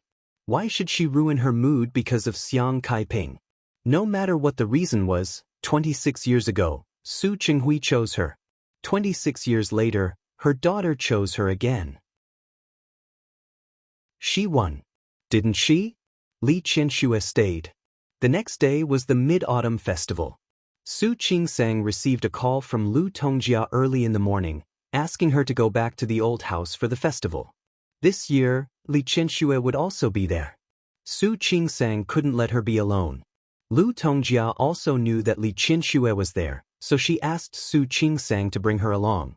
Because of some unpleasantness with Li Qianxue before, Lu Tongjia was afraid that she would feel uncomfortable, so she didn't want to come. She even called Li Qianxue herself. This could be considered as giving Li Qianxue a lot of face.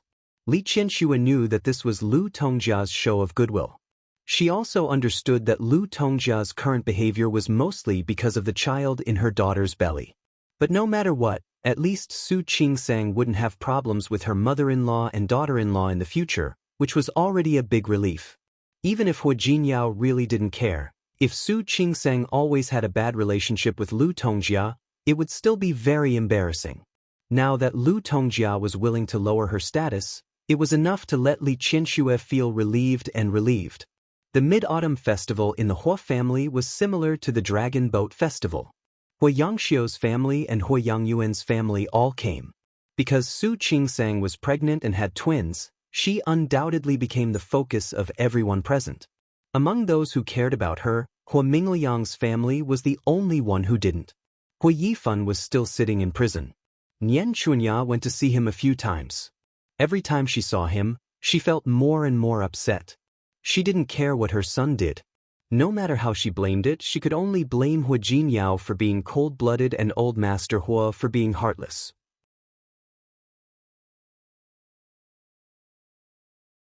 Chapter 637. Su Qingsang was pregnant. Xiang Kaiping had been taking good care of her during this period of time, and she had become more plump.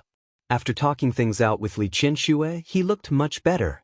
Hu Jinyao now regarded her as an important person to take care of and protect. Whenever she went out, someone had to follow her. As long as he was at home, he would always be by her side. At that moment, Su Qingsang only frowned slightly, and he immediately brought her a glass of warm water. They did not care that there were other elders and relatives in the living room. Nian Chunya could only feel that her gums were dry and stiff. Her son had been living a good life, but Hu Jinyao just couldn't let go of such a small matter. What about now? The two of them were so happy. Her son was still in prison. Hu Jinyao just needed to get him in. Old Master Hua was also so biased that he didn't take Hu Yifan's side at all. Nian Chunya's expression was very ugly. If there weren't so many relatives present, she would have jumped up, pointed at Hu Jinyao's nose and scolded him. Hua Manzi sat next to her and pinched her arm. She came close to him and her voice was very light. Mom, calm down. Calm down? How could he calm down? Ever since Hu Yifan's accident, she had been unwilling to appear in this house. After all, Hua Mingguang's family was grandfather Hua's closest family. Their family was nothing, right? Nian Chunya had come from a humble family to begin with. She didn't have any foresight. To her, her husband and son were the most important. She didn't care about the family's honor. Now, her son was in jail because of Hua Jinyao, but Hua Jinyao seemed to have become a winner in life. He had everything he wanted, which was very difficult for her to accept. Especially after seeing Hua Yifan, the contrast was even more obvious. Look, it's a holiday now, but they're all so lively here. What about Hua Yifan? He was alone in that cold prison. He had no family, no freedom. Nian Chuanya's heart was filled with hatred, and she exerted more force. Hua Manzi unclasped her fingers little by little and gently stretched them out. Manzi! A little impatience spoils great plans. Hua Manzi's voice was very soft. The future is long, and now is the time for them to show off. It's not suitable to go against them. Nian Chuanya knew this was the truth, but she couldn't help it. Do you have a plan? No. Hua Manzi glanced in Su Qingsang's direction. Li Qianxue was also here today. Ever since Su Qingsang was pregnant, Lu Tongjia's attitude toward her had changed. Before, they could see Lu Tongjia making things difficult for Su Qingsang. But now, Lu Tongjia and Su Qingsang were like mother and daughter. The better they lived, the worse Hua Manzi felt. Her emotions were the same as Nian Chuanya's. However, she was smarter than Nian Chuanya in that she wasn't in a hurry to do anything. There would be plenty of opportunities in the future. Old Master Hua had been in a good mood recently. Su Qingsang was pregnant with twins. There were quite a few great-grandfathers around his age, but there weren't many great-grandfathers who could be twins. At a time like this, how could Hua Manzi, who knew how to judge the situation, offend Grandfather Hua? Su Qingsang didn't notice the look in Hua Mingliang's eyes at all. She was listening to Lu Tongjia and Li Qianxue talk about their pregnancies. It seemed that all mothers had this habit. Once they found out that someone around them was pregnant, they couldn't wait to repeat the symptoms of their pregnancy at that time. She was a doctor herself. In fact, these symptoms were very clear as early as when she was in school. However, everyone's reaction was different. She found it quite interesting to listen to them. Old Master Hua was in a good mood and chatted with Hua Yangyuan and Hua Yangxiu. When he saw Uncle Cheng enter the door, he stood up with a smile. The last guest is here. We can start eating. Everyone present looked in the direction of the door because of Old Master Hua's words. The others' expressions didn't change, but Li Qianshue's face suddenly darkened. She didn't expect Old Master Hua to invite Su Qinghui. Qinghui is here? Come and sit down. Old Master. Su Qinghui came to Rong City for business. After finishing his business, he deliberately chose a long time to visit Old Master Hua. Old Master Hua knew that he was also in Rong City, so he called him to the Mid-Autumn Festival banquet today. I'm late. I'm sorry. Su Qinghui handed over the gift in his hand as he spoke. Old Master Hua didn't open the gift. He just glanced at Uncle Cheng and asked him to take it. He looked at Su Qinghui with a faint smile in his eyes. It's good that you're here. Don't do these things next time. It's just a little plaything. I'm glad that you don't mind. Li Qianxue sat there. The cheerful appearance of talking with Lu Tongjia just now was completely gone. She sat there with a cold face and looked at Su Qinghui with undisguised disdain. However, there were too many people from the Hua family today. They were all relatives of the Hua family. No matter how reluctant she was, she couldn't directly embarrass Su Qinghui. She could only watch as Su Qinghui sat down next to her and squeezed into the seat between her and Qingsang. Qianxue. Su Qinghui looked at Li Qianxue. She was still very beautiful today. She had always been the focus of the crowd. No matter where he was, he could recognize Li Qianxue at a glance. I thought I was going to pick you up. I didn't expect you to come with Qingsang. Li Qianxue completely ignored Su Qinghui's words. Her heart had already turned cold, so she naturally wouldn't pay attention to Su Qinghui. Let's go together later, Su Qinghui said quite casually, as if they were still husband and wife and hadn't divorced yet. Li Qianxue didn't want to tacitly agree to such a thing. Just as she was about to refute, Old Master Hua had already received Aunt Zhou's instructions and could start the banquet. Let's go. Let's eat. Today is a good day. I'm happy, so I want to drink a few more glasses. Grandpa, even if you're happy, you should drink less. Your blood pressure can't drink too much. Su Qingsong's timely concern made Old Master Hua laugh. He waved his hand and said, "Let's not worry about blood pressure today. I'm happy anyway. Let's go. Let's eat." After being interrupted like this, Li Qianxue didn't have a chance to speak at all.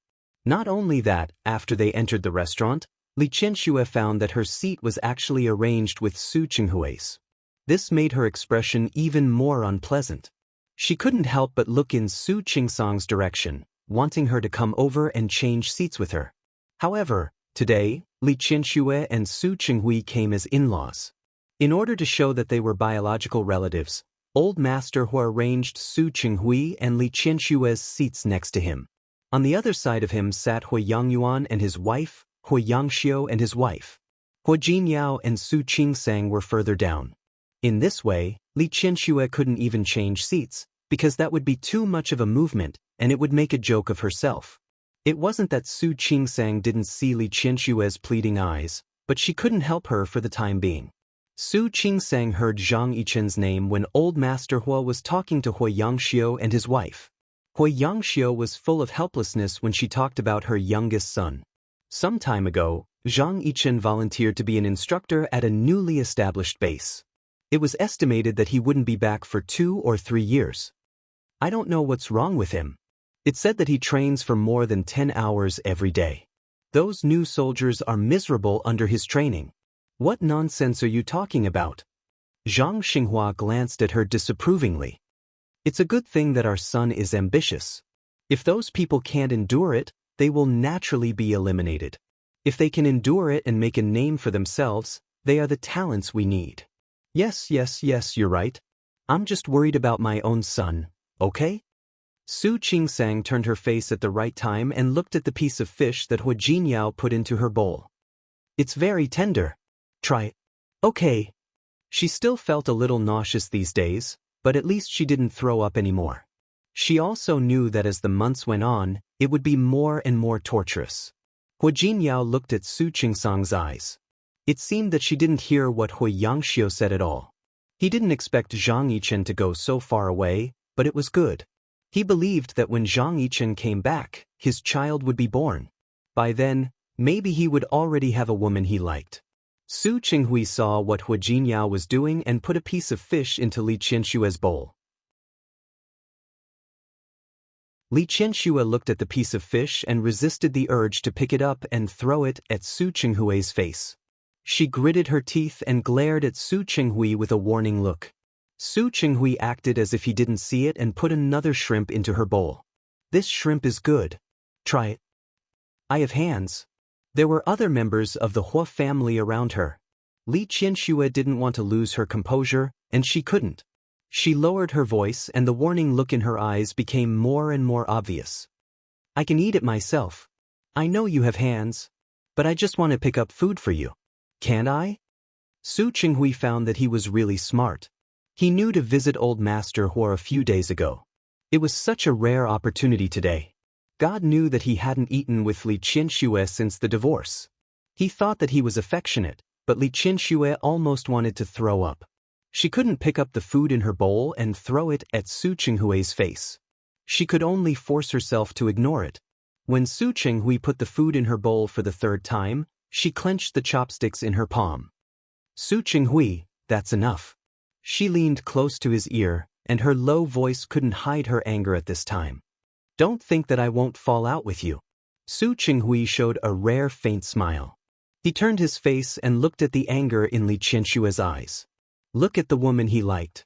She was so beautiful even when she was angry. If I remember correctly, you've already fallen out with me. Li Qianshue's face was red, but she couldn't lose her temper. Su Qinghui stopped when he was ahead and finally stopped picking up food for her.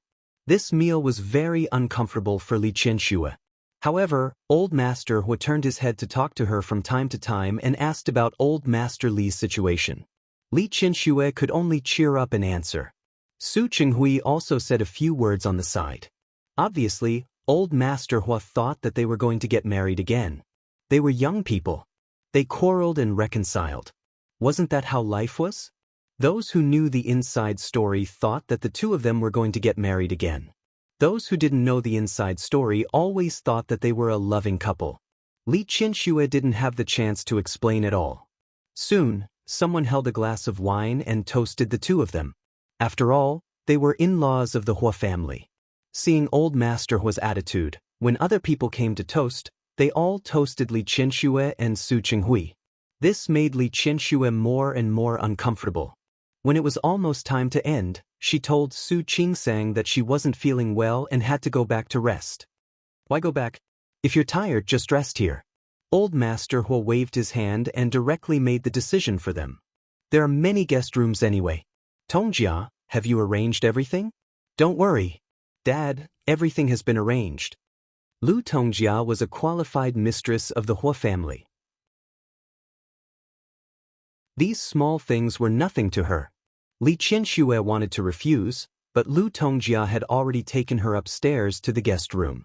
If you drink too much, go up and rest for a while. Today is the Mid-Autumn Festival, and we still have to admire the moon at night. You can rest for a while. Later, we'll go to the garden in the back together. I have a few datura flowers that are blooming well. There are also new chrysanthemums. The first batch has also bloomed. We can admire the moon and chrysanthemums later. Li Qianxue couldn't refuse. After entering the door, she had to rest for a while. She was woken up by the ringtone when she was in a daze. When she opened her eyes and saw Su Yusen's name displayed on the screen, she answered the video call from him without hesitation. Happy Mid-Autumn Festival. This time, old Master Li went to spend the Mid-Autumn Festival with Su Yusen, so Li Qianxue came to Rong City to accompany Su Qingsang. It was the first time Su Yusen had left home, and the first time he hadn't spent the Mid-Autumn Festival with Li Qianxue. Happy Mid-Autumn Festival. Li Qianxue was in a daze and didn't know what time it was. She sat up. Her voice was a little hoarse after drinking a little. She was about to get up to find a glass of water. There was really a glass of water in front of her. Li Qianxue took it and drank half of it before she realized that the glass of water was actually brought over by Su Qinghui. At the same time, Su Qinghui's figure appeared on Su Yusen's screen. The person on the other side of the screen could see everything clearly. Dad. When Su Yusen saw Su Qinghui's figure, he was stunned. What was going on? Why was Su Qinghui and Li Qianxue together? The two of them were in the same room, and looking at Li Qianxue, it was obvious that she had just woken up. Su Yusen was no longer that naive boy who didn't know anything. He knew what it meant for a woman to wake up in bed with a man next to her. Yusen, happy Mid-Autumn Festival. Compared with Li Qianxue's stunned expression, Su Qinghui seemed much calmer. Are you alone? No, with Grandpa. Old Master Li was sitting behind Su Yusen, so he naturally saw Li Qianxue and Su Qinghui. Qinghui. In such a situation, anyone would misunderstand. Dad, Yusen, it's not what you think. How could Li Qianxue let such a misunderstanding happen? She was anxious to explain. She was a little excited and almost couldn't hold the glass in her hand. Su Qinghui took it in time and put it aside. Looking at it now, the two people on the other side of the screen were more likely to misunderstand. Then what is it? Su Yusen looked at Li Qianxue's hair, which was a little messy because of her sleep. Mom, are you going to remarry? No. Li Qianxue answered quickly. Who was going to remarry Su Qinghui? She hated him and couldn't wait to dislike him. Qianxue? Old Master Li wasn't blind just now. He saw clearly that his daughter wanted to drink water, and Su Qinghui poured water for her. It was obvious that they were very familiar with each other, and their coordination was very good. It was as if the two of them often did this. Li Qianxue said that she was going to Rong City to see Su Qingsang, but he didn't expect that she would go with Su Qinghui. It was really surprising. Dad, don't ask. It's really not what you think. I'll explain to you when I come back. After saying this, Li Qianxue looked at Su Yusen. Yusen, take good care of Grandpa. I'll fly to see you in 2 days. Okay. Su Yusen nodded. Li Qianxue quickly hung up the phone and turned to face Su Qinghui. She quickly changed her face, and her eyes were obviously angry. Why are you here? What do you think? Su Qinghui sat down next to her and watched as Li Qianxue's body moved back a lot because of his movements. This is the guest room of the Hua family, and we are husband and wife. Of course, they arranged for us to be in the same room. Who's husband and wife with you? Li Qianxue didn't accept this excuse. We're already divorced. It doesn't matter anymore. But they don't know. Then why don't you explain it clearly? Why should I explain? Su Qinghui's body leaned forward slightly. Seeing the dissatisfaction in Li Qianxue's eyes, he rarely showed his hooligan side. You don't know how happy I am to be misunderstood. Crazy. Li Qianxue pushed him away and quickly got off the bed from the other side. However, her shoes were placed on Su Qinghui's side. She wanted to leave without putting on her shoes. Su Qinghui saw it and quickly picked up the pair of shoes. He walked around the bed and stood in front of Li Qianxue. Put your shoes on. Put them down. Give me your feet. Su Qinghui reached out his hand to Li Qianxue and gestured for her to give him her feet. Are you going to help me put on my shoes? Li Qianxue took a step back. She didn't intend to cooperate with Su Qinghui at all. Qianxue? Su Qinghui. Li Qianxue looked at the shoes in his hand and then at Su Qinghui's calm face. She sneered. Who are you pretending to be affectionate for? The guest room of the Hua family was covered with a thick carpet. She didn't feel cold even if she stepped on it. She just crossed her arms in front of her chest and looked at the man who was half squatting in front of her. He looked servile and humble. Do you know that every time you show such a look in front of me, I'm not very touched? Instead, I feel like vomiting? Su Qinghui looked at Li Qianxue and knew that she didn't have anything nice to say to him. He also knew that she wouldn't be polite to him. I'm not pretending. I'm serious. And then, Li Qianxue bent down and snatched the shoe from his hand without thinking. She couldn't bear it if he touched her things. I have to be grateful?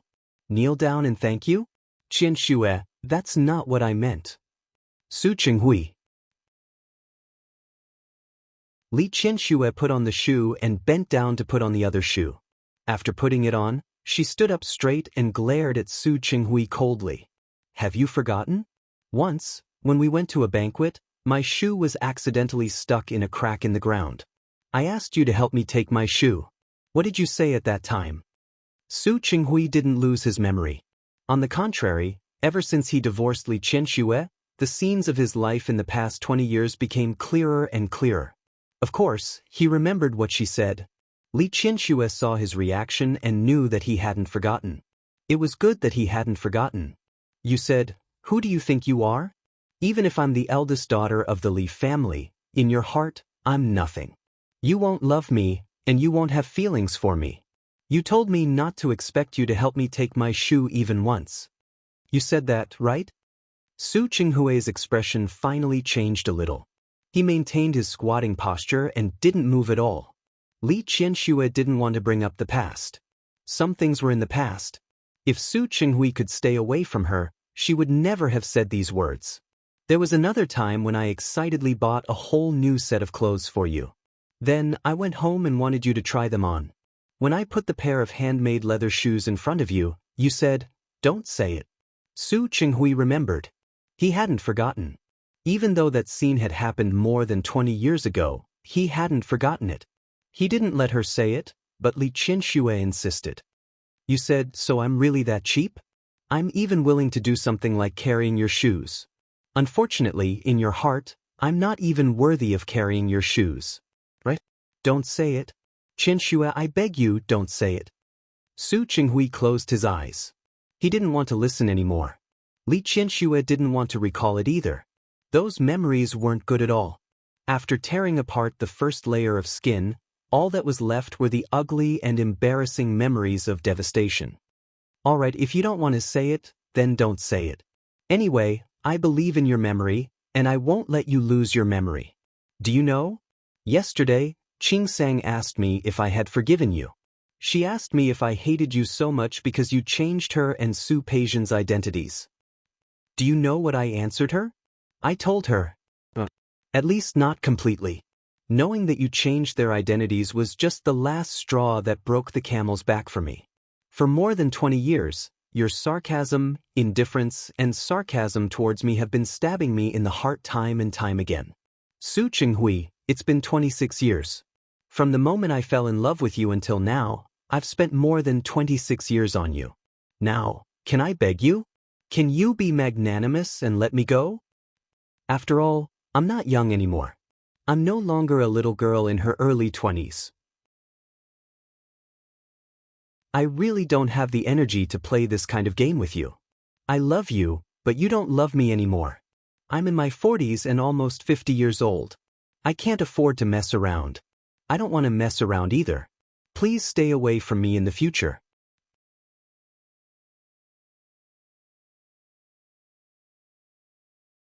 Chapter 638. Here. Li Qianxue pointed to the position of her heart. Her voice was very soft, and there was determination in it. It used to be hot, and it used to be warm. But now it's cold, dead, and broken. There's nothing left. All of this is because of you, Su Qinghui. So don't think about what you can do to move me. Don't think about asking me to forgive you and give you a chance to start over. Because I have no heart anymore. Su Qinghui couldn't speak. He lowered his head, and the part of his forehead that was covered by his hair blocked his eyes. His expression couldn't be seen. His body was extremely stiff, and he maintained a half-squatting posture without moving. Only his tightly clenched fists revealed some of his emotions. Li Qianxue didn't look at him. Some things were in the past. She didn't want to say it. She was proud. She had once put down her pride in front of Su Qinghui. She had made herself humble and ingratiating. She had once put down all her dignity to love Su Qinghui.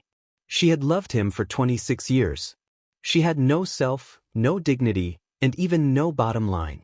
That wasn't her. It wasn't the real Li Qianxue. Now she refused to remember.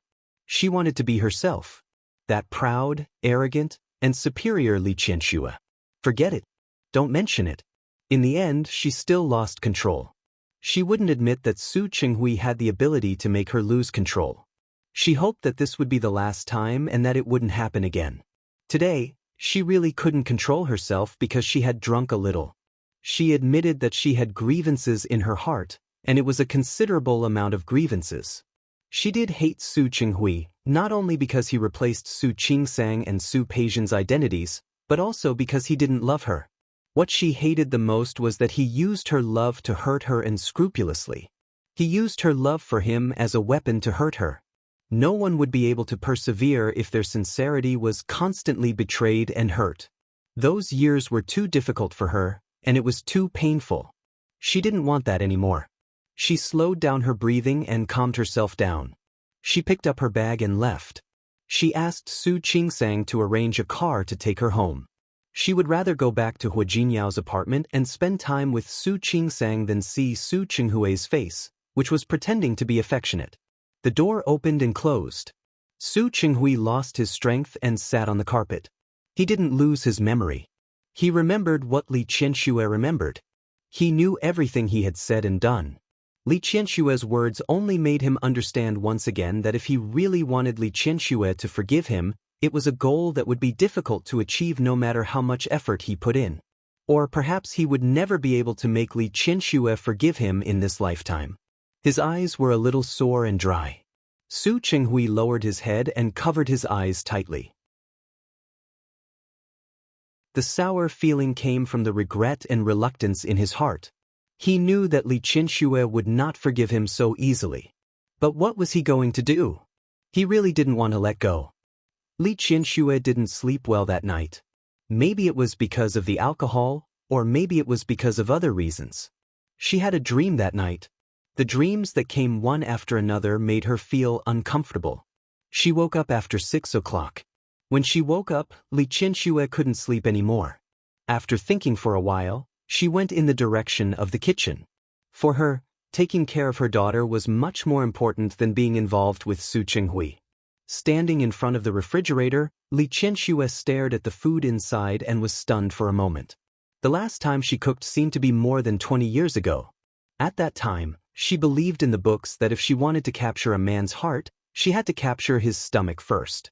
Therefore, she specially bought a lot of recipes to study, from the 8 major cuisines to home-cooked side dishes to healthy soups. At that time, she spent a lot of effort on cooking.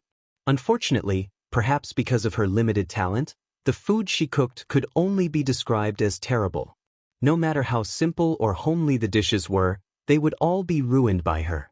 After repeated attempts, and after several blisters appeared on her hands, she finally managed to cook something that was barely presentable. She happily brought it to Su Qinghui, but he didn't eat it at all and even mocked her. He said, "Li Qianxue, stop thinking." Yesterday, she told herself not to think about it, but now she was still thinking about it. She shook her head and threw away all those messy thoughts. Now, what she needed to think about was how to successfully make breakfast. Should she fry an egg and make an egg sandwich? That shouldn't be too difficult, right? She had all the ingredients. Ever since Su Qingsang got pregnant, she was afraid that she would want to eat something at any time, so the refrigerator at home was filled with ingredients. Li Qianxue first looked up the method on the internet and then found all the ingredients. According to the instructions, she began to fry the eggs first. When Su Qingsang came out of the room, she smelled the hidden burning smell in the air. Because it was the Mid-Autumn Festival yesterday, she gave Auntie Yu the day off. Auntie Yu wouldn't come today. Could it be that Hua Jinyao was cooking? When she saw Li Qianxue standing in front of the kitchen counter and frying an egg, Su Qingsang felt that her eyeballs were about to fall out. "Mom." "Qingsang?"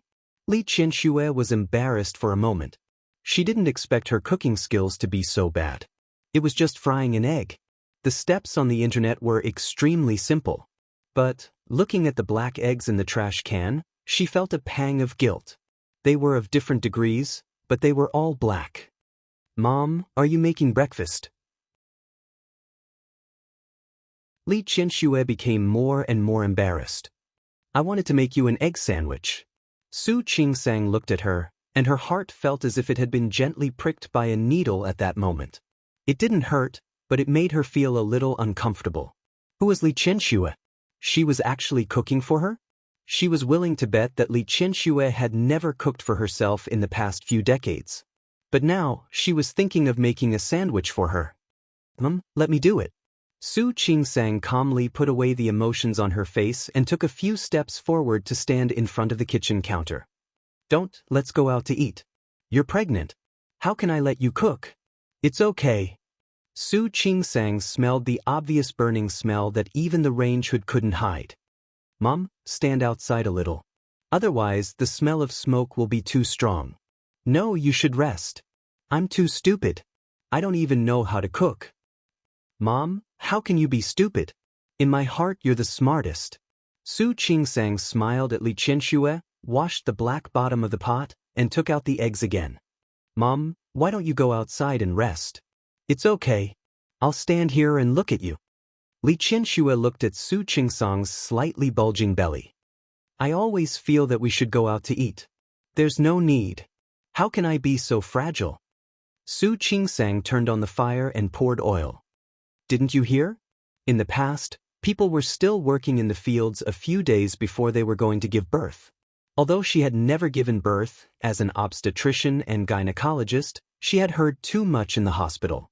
Many mothers-in-law or mothers like to tell their daughter-in-law or daughter how hard they had worked back then and how happy they were now when they gave birth. That was in the past and now is now. Li Qianxue watched Su Qingsang put the eggs into the pot nimbly. It was the same process, but Su Qingsang's movements were smoother than hers. "Mom, when you fry this egg, don't turn the fire too high. Just turn the fire to medium. Fry this side first. When you feel that the bottom is golden brown, it's almost done. Then turn it over. It won't take too long. When the egg is old, it won't taste good." As she spoke, Su Qingsang had already fried the egg. She scooped it out and continued with the second one. At the same time, she turned around and put the toast into the oven. "This is cooked, right?" "Yes." Su Qingsang nodded. "But if you roast it, it will taste better later. I like to eat it this way." As Su Qingsang spoke, she continued to fry the second egg. It was just turned over. Li Qianxue blinked. Qingsang, you're amazing. This really isn't amazing. Su Qingsang smiled. She was a little embarrassed by Li Qianshue's exaggerated praise. It's just the simplest. But I don't even know how to do the simplest. But Mom, you know how to make money. As Su Qingsang spoke, she had already fried the second egg. She chatted with Li Qianxue while her hands didn't stop moving. Look, the Li Corporation is so big, and there are so many things to do. Mom, you can still do so well. If it were me, I definitely wouldn't be able to do it. That's because you didn't learn. If you learned, you would also be able to do it. Not necessarily. Mom, don't think too highly of me. I really don't have that talent. Su Qingsang made all 3 sandwiches, then cut the first one into 4 pieces and placed them. Okay, another glass of milk. It's done. Try it. Li Qianxue sat down, tasted it, and nodded heavily. Delicious. Qingsang, your cooking is so good. You're the one who doesn't mind. Su Qingsang sat down as well. Just as she took a bite, Hu Jinyao came back. He was used to running in the morning every morning. He didn't go when Su Qingsang's morning sickness was the most serious. Recently, Su Qingsang became sleepy again, and she didn't have morning sickness anymore, so he resumed running in the morning. He was carrying the breakfast he had just bought in his hand. When he saw the sandwich on the table, he looked at Su Qingsang. Didn't I say that I would buy breakfast today? Why did you do it yourself? Don't you think it's too smoky? I'm just making a sandwich. How can there be smoky smoke? Su Qingsang never thought of herself as too delicate. Li Qianxue couldn't help but defend Su Qingsang. It's my fault. I thought I was going to make breakfast for Qingsang. I didn't expect that I would fail and have to let Qingsang clean up the aftermath. Mom. Su Qingsang interrupted her. Why am I the one who's cleaning up the aftermath? You're the one who gave me a chance to perform. Otherwise, I'll forget all my cooking skills next time. You. Li Qianxue didn't know if it was because they had talked it out, but she could really feel that Su Qingsang's tone was much more casual when talking to her. She was a little happy and a little emotional. No matter how unruly Su Qinghui was, her daughter was a good one. Then wouldn't the breakfast I bought be wasted? What's there to waste? Don't we still have you? After breakfast, because it was still a small long holiday, Su Qingsang suggested to Li Qianxue that they go shopping. Li Qianxue was also very interested. However, she looked at Su Qingsang's stomach worriedly. Are you okay? You really don't have to treat me like a doll. I'm in good health. As Su Qingsang spoke, she even made a fist gesture. Li Qianxue smiled. Hu Jinyao volunteered to be the driver. He took the mother and daughter out. This time, Su Qingsang wanted to buy a few maternity clothes. She was getting older and older. She could still wear sportswear now, but she wouldn't be able to wear it any later. Not only maternity clothes, but she also liked to go shopping in maternity shops. In the past, she didn't quite understand that kind of feeling. When she saw a baby, she only felt that it was very cute. Now, even when she saw a baby, she felt that it was cute. Does this look good? Su Qingsang held a light blue dress in her hand. Looking at the style, she felt that it was cute. It looks good. Li Qianxue fully affirmed her taste. Buy another set of pink. If it's a boy and a girl, it'll be a boy and a girl. What if it's 2 boys? Then buy 2 sets of each. Hu Jinyao was very generous. That way we'll have both boys and girls. This is good. And the one just now, I think we'll buy both. Li Qianxue nodded and suddenly approached Su Qingsang. You work in the hospital yourself. Is it possible for you to know in advance? It wasn't that she valued boys over girls. It was just that she was simply curious. Su Qingsang smiled. I'm a doctor. I can't break the rules, can I? I've told Jinyao that we won't go for that checkup. When the time comes, let nature take its course. Whether it's a boy or a girl, it's a gift from God. That's right. Hu Jinyao nodded. Whether it was a boy or a girl, he liked them all. Speaking of which, you can think of names for the children first. Li Qianxue suggested. Think of 4 names. 2 boys and 2 girls. You can also use them as backup. It's not my turn to do that. Yesterday, old Master Hua had said that he would personally name his 2 precious great-grandchildren. Of course. That was the reason. With their great-grandfather around, old Master Hua had to think of it first. In fact, Hua Jinyao and Su Qingsang had thought of many names during this period of time, but both of them felt that this was good, and that was good. In the end, they simply ignored it and let old Master Hua worry about it. The 3 of them chatted and laughed for the whole morning. Now, Su Qingsang would sleep for a while after eating. Therefore, after eating outside, Hua Jinyao rushed home with the 2 of them. Hua Jinyao had just parked the car and was about to get out to open the door for Su Qingsang and Li Qianxue. At this time, the security guard of the community behind him came out. "Mr. Hua, you're back?" A person came into the community and kept saying that he was a guest of your family. I asked him what kind of guest he was, but he didn't say and refused to leave. The security guards of the community were very responsible. Usually, people who came in and out would only be let in after asking. Su Qinghui and Li Qianxue had been here before, so the security guards knew them. However, the security guards didn't know the person who came today, and he looked very suspicious. "Guest?" Hua Jinyao raised his eyebrows and saw a man walk out of the apartment door. He looked to be in his 30s. He had a baby face. His facial features were put together, but he didn't look childish. He gave off the feeling that he was a little fresh meat. However, at this time, his slightly plump lips were curled into a smile, giving off the feeling that he was a ruffian. "You are..." Hua Jinyao was very sure that he didn't know this person at all. At the same time, Su Qingsang and Li Qianxue also got out of the car. The man wasn't Hua Jinyao at all. He directly ran in front of Li Qianxue. "Qianxue, I'm here to look for you." "Wei Ting." Li Qianxue was shocked when she saw the person. Her eyes were filled with unconcealable shock. "Why you here?" "No, how did you know I was here?" The smile on the man named Wei Ting's face became brighter and brighter. He shook the phone in his palm. "Qianxue, have you forgotten what I do? I located your phone yesterday.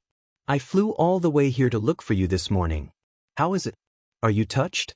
What was there to be touched about? Li Qianxue only felt very awkward now. "Wei Ting, who gave you the right to locate my phone? Did I agree to you locating my phone? Also, what do you want to do? Are you angry? Don't be angry." Wei Ting put away the smile on his face. It more or less gave people the feeling that he was a little frivolous and indecent. Seeing that Li Qianxue seemed to be really angry, he also put away the mischievous smile on his face. "Don't you know how I located it? No matter what, I came back from Silicon Valley. How can such a small matter trouble me?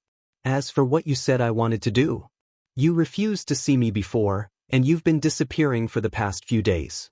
Then I can only come to look for you. You're looking for me? Why are you looking for me?" "To pursue you. Didn't I say that? I said that I like you, and I want to pursue you." Su Qingsang, who had been watching all this time, felt that her eyeballs were about to fall out. When she was joking with Li Qianxue, she said that she would bless a handsome young man to pursue her properly. She didn't expect that her words would come true. A handsome young man really did come. Looking at this handsome young man, he was only a few years older than her. Could it be that Li Qianxue was going to find a young stepfather for her? "Wei Ting, can you stop causing trouble?" Li Qianxue was very embarrassed by his words. Her daughter and son were by her side now. What nonsense was this Wei Ting talking about here? How is it causing trouble? I'm serious. Wei Ting raised 3 fingers. "Look, I even chased you all the way to Rome City for you. How can you say that I'm causing trouble?" His gaze fell on Su Qingsang, who was at the side, and he said in a somewhat fawning manner, "Hello, you're Qianxue's daughter, right? My name is Wei Ting. I'm your mother's suitor." No matter how knowledgeable Su Qingsang was, she was so shocked that her teeth almost fell out when she heard that her mother had a suitor. "Hello, Mr. Wei." Su Qingsang forced herself not to reveal a look of surprise. She subconsciously glanced at Hua Jinyao. Wei Ting also looked at Hua Jinyao and took the initiative to extend his right hand. "Hello, President Hua. I've heard of you. The Tianyu Group in Lin City is operating very well. President Hua is amazing. You're welcome. Hua Jinyao looked at the other party's outstretched hand, then looked at Li Qianxue, who was standing beside him with an awkward expression, and shook hands with him generously. The smile on Wei Ting's face became even more sincere because of Hua Jinyao and Su Qingsang's friendliness. If there's a chance, I hope to cooperate with your Tianyu group. If there's a chance. Hua Jinyao didn't say anything definite. The man in front of him was Li Qianshue's suitor, and he had chased after her to Rong City. He wasn't sure what would happen in the future. Since that was the case, he chose to observe first. Jinyao. Qingsang. It's really nice to meet you today. As Wei Ting spoke, he moved his body forward. I hope that you can help me put in a good word for me in front of Qianxue on account of my sincerity. As he spoke, he winked at Su Qingsang. Li Qianxue felt a headache coming on. She turned around and looked at the stunned security guard. I'm sorry, please help me take this person out. What? Wei Ting widened his eyes and looked at Li Qianxue. Qianxue, our two companies are working together. If you throw me out like this, how can our two companies continue to work together? If you want to talk about business, we'll talk about it when I return to Lin City. Now, I can either ask you to leave, or I can ask the security guard to send you away. This is my private time. I don't want to use it to talk about business. Qianxue? Wei Ting waved away the approaching security guard. I came to look for you because I know that this is your private time. After all, every time I go to your company to look for you, you insist that you can't talk about anything other than business in the company. Now that I've finally found you, you say that this is private time and we can't talk about business? Well, let me ask you, when do you plan to have a good talk with me about the matter between us? Li Qianxue had a headache. She didn't know what was wrong with Wei Ting. Because the two companies were working together, after meeting him twice, Li Qianxue had more contact with him. However, even if there were more of these, it would only be communication between her and Wei Ting regarding the cooperation project and official matters. But some time ago, Wei Ting suddenly said that he liked her and wanted to pursue her. This was simply too ridiculous. Li Qianxue wouldn't believe it at all. In her opinion, Wei Ting was just bored and wanted to look for her as a pastime. He had the leisure, but she didn't want to cooperate. She was too busy carrying forward the Li Corporation. How could she have the time to care about these romantic affairs? It's impossible for me to be with you, and there's nothing to talk about. You can go. Don't do this next time. He chased her all the way to Rong City without even asking. In her opinion, it wasn't sincerity, but harassment. Especially since he had even located her phone. This was simply intolerable. What's not possible? Why is it not possible? Wei Ting took a few steps forward and stood in front of Li Qianxue again. Why is it not possible? You haven't even talked to me, and you already say that I can't do it. You should at least talk to me for a while before coming to a conclusion, right? I don't need to talk to you for a while. I can tell you now. Of course it's impossible for us. First, I'm divorced, and according to your own words, you haven't even had a girlfriend. Second, as you can see, my daughter is pregnant, and I'm about to become a grandmother. And you're still so young. How do you think we can be together? It's a good thing that you want to be a grandmother. What does it have to do with me wanting to be with you? Li Qianxue had an inexplicable headache. She, who hadn't slept well to begin with, felt even more tired now. She didn't want to explain. It's not suitable. You can go.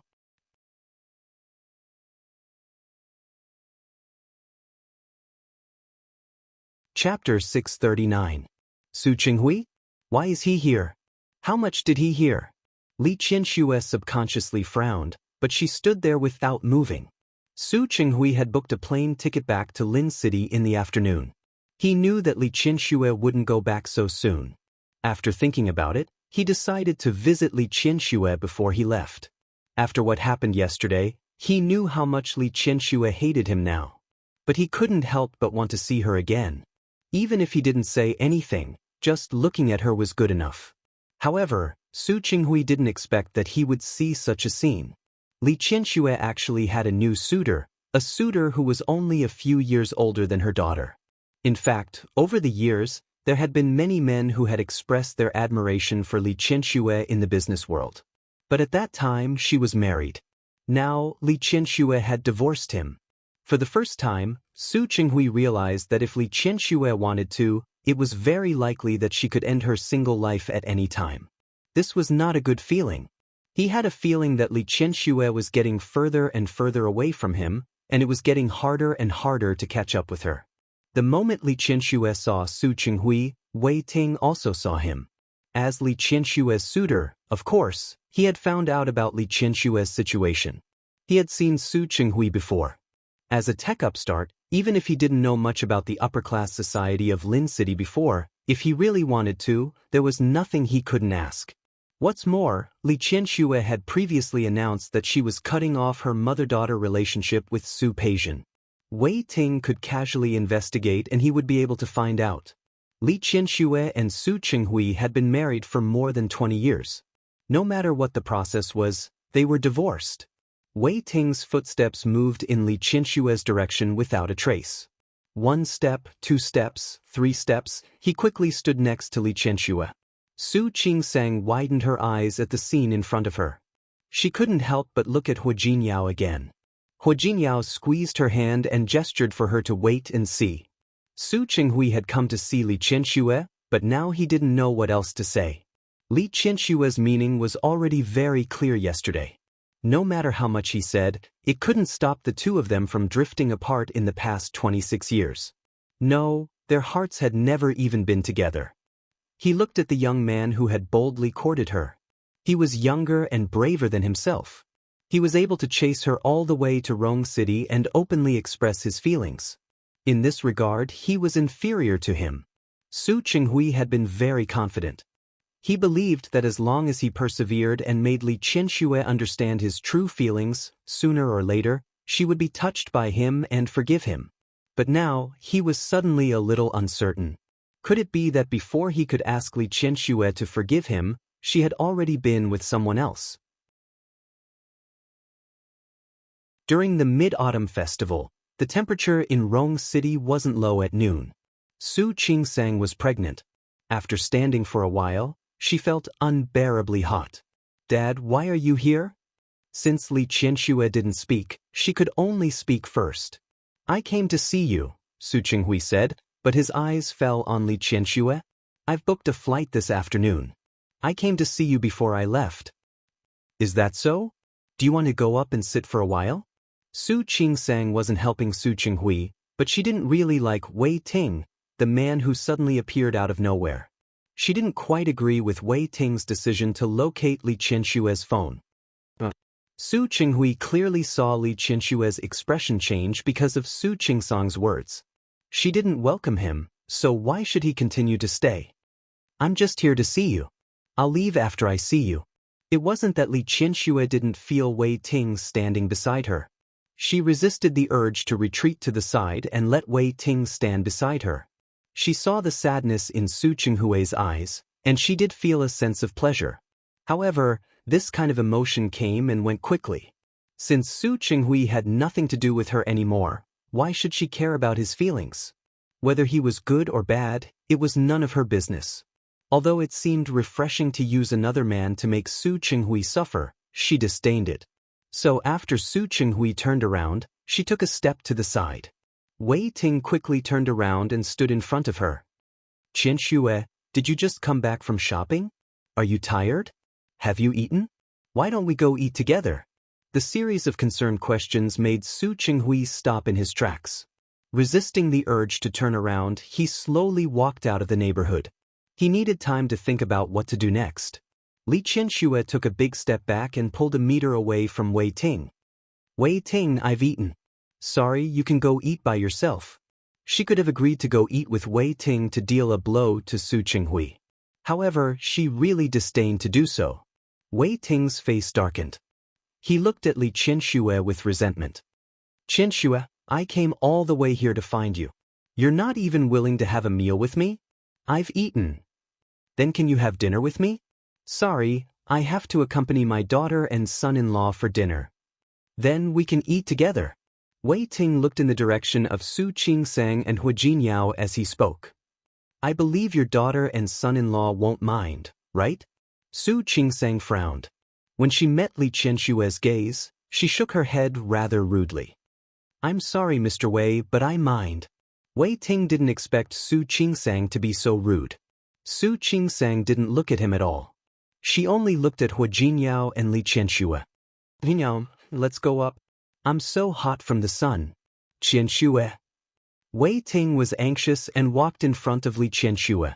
He had a pitiful look on his face. Unfortunately, Li Qianxue was unmoved. I'm sorry, Mr. Wei. It's my private time now. Please leave. I won't. Wei Ting was very persistent, and Li Qianxue didn't stand on ceremony with him. She waved her hand. The security guard, who had been waiting to watch the show, finally had something to do. He stepped forward to block Wei Ting, and he could only watch Li Qianxue and Su Qingsang leave. When they went upstairs, Su Qingsang asked Hua Jinyao to bring the things back to the room. She followed beside Li Qianxue, unable to hide the gossip on her face. Mom, you and Mr. Wei? Li Qianxue looked at Su Qingsang and was a little helpless. Don't talk nonsense. I have nothing to do with him. Really? But he said he wanted to chase you. You'll believe him? Li Qianxue was no longer an ignorant little girl. She wouldn't believe Wei Ting's words. Maybe it's because I didn't treat him well the first time we worked together. I don't know why he made up his mind and insisted on pestering me. It means that you're infinitely charming, Mom. Su Qingsang's eyes were full of teasing. All right, let's not talk about him. Anyway, I have no chance with him. Mom, actually I think so. How could he be sincere? You can actually observe him before making a decision. Li Qianxue didn't have that intention at all. Even if she had that intention, it wouldn't be towards Wei Ting. Do you know how old he is this year? I'm nearly 20 years older than him. Tell me, what does he love about me? My mom is so good. No matter where she is, she deserves to be loved. Just coax me. Although Li Qianxue said that, she was in a good mood. As for Wei Ting, she really didn't think that there was any possibility between the two of them. In the following time, Li Qianxue continued to accompany Su Qingsang. When Su Qingsang went to work, Li Qianxue used the computer at home to deal with some business matters. When Su Qingsang didn't go to work and stayed at home, she tried her best to improve her relationship with her. A few times, she even pulled Su Qingsang to sleep with her. However, when she went out with Su Qingsang, she would always run into Wei Ting. Rather than saying it was a chance encounter, it was more like an opportunity that he deliberately created. Li Qianxue didn't like Wei Ting and thought that it was impossible for her to be with him. However, she couldn't do it if she wanted to forcefully chase him away. After all, the two families still had a relationship. This caused her to not have a good face every time she saw Wei Ting, who appeared in front of her with a mischievous smile. However, Wei Ting seemed to have a grudge against her.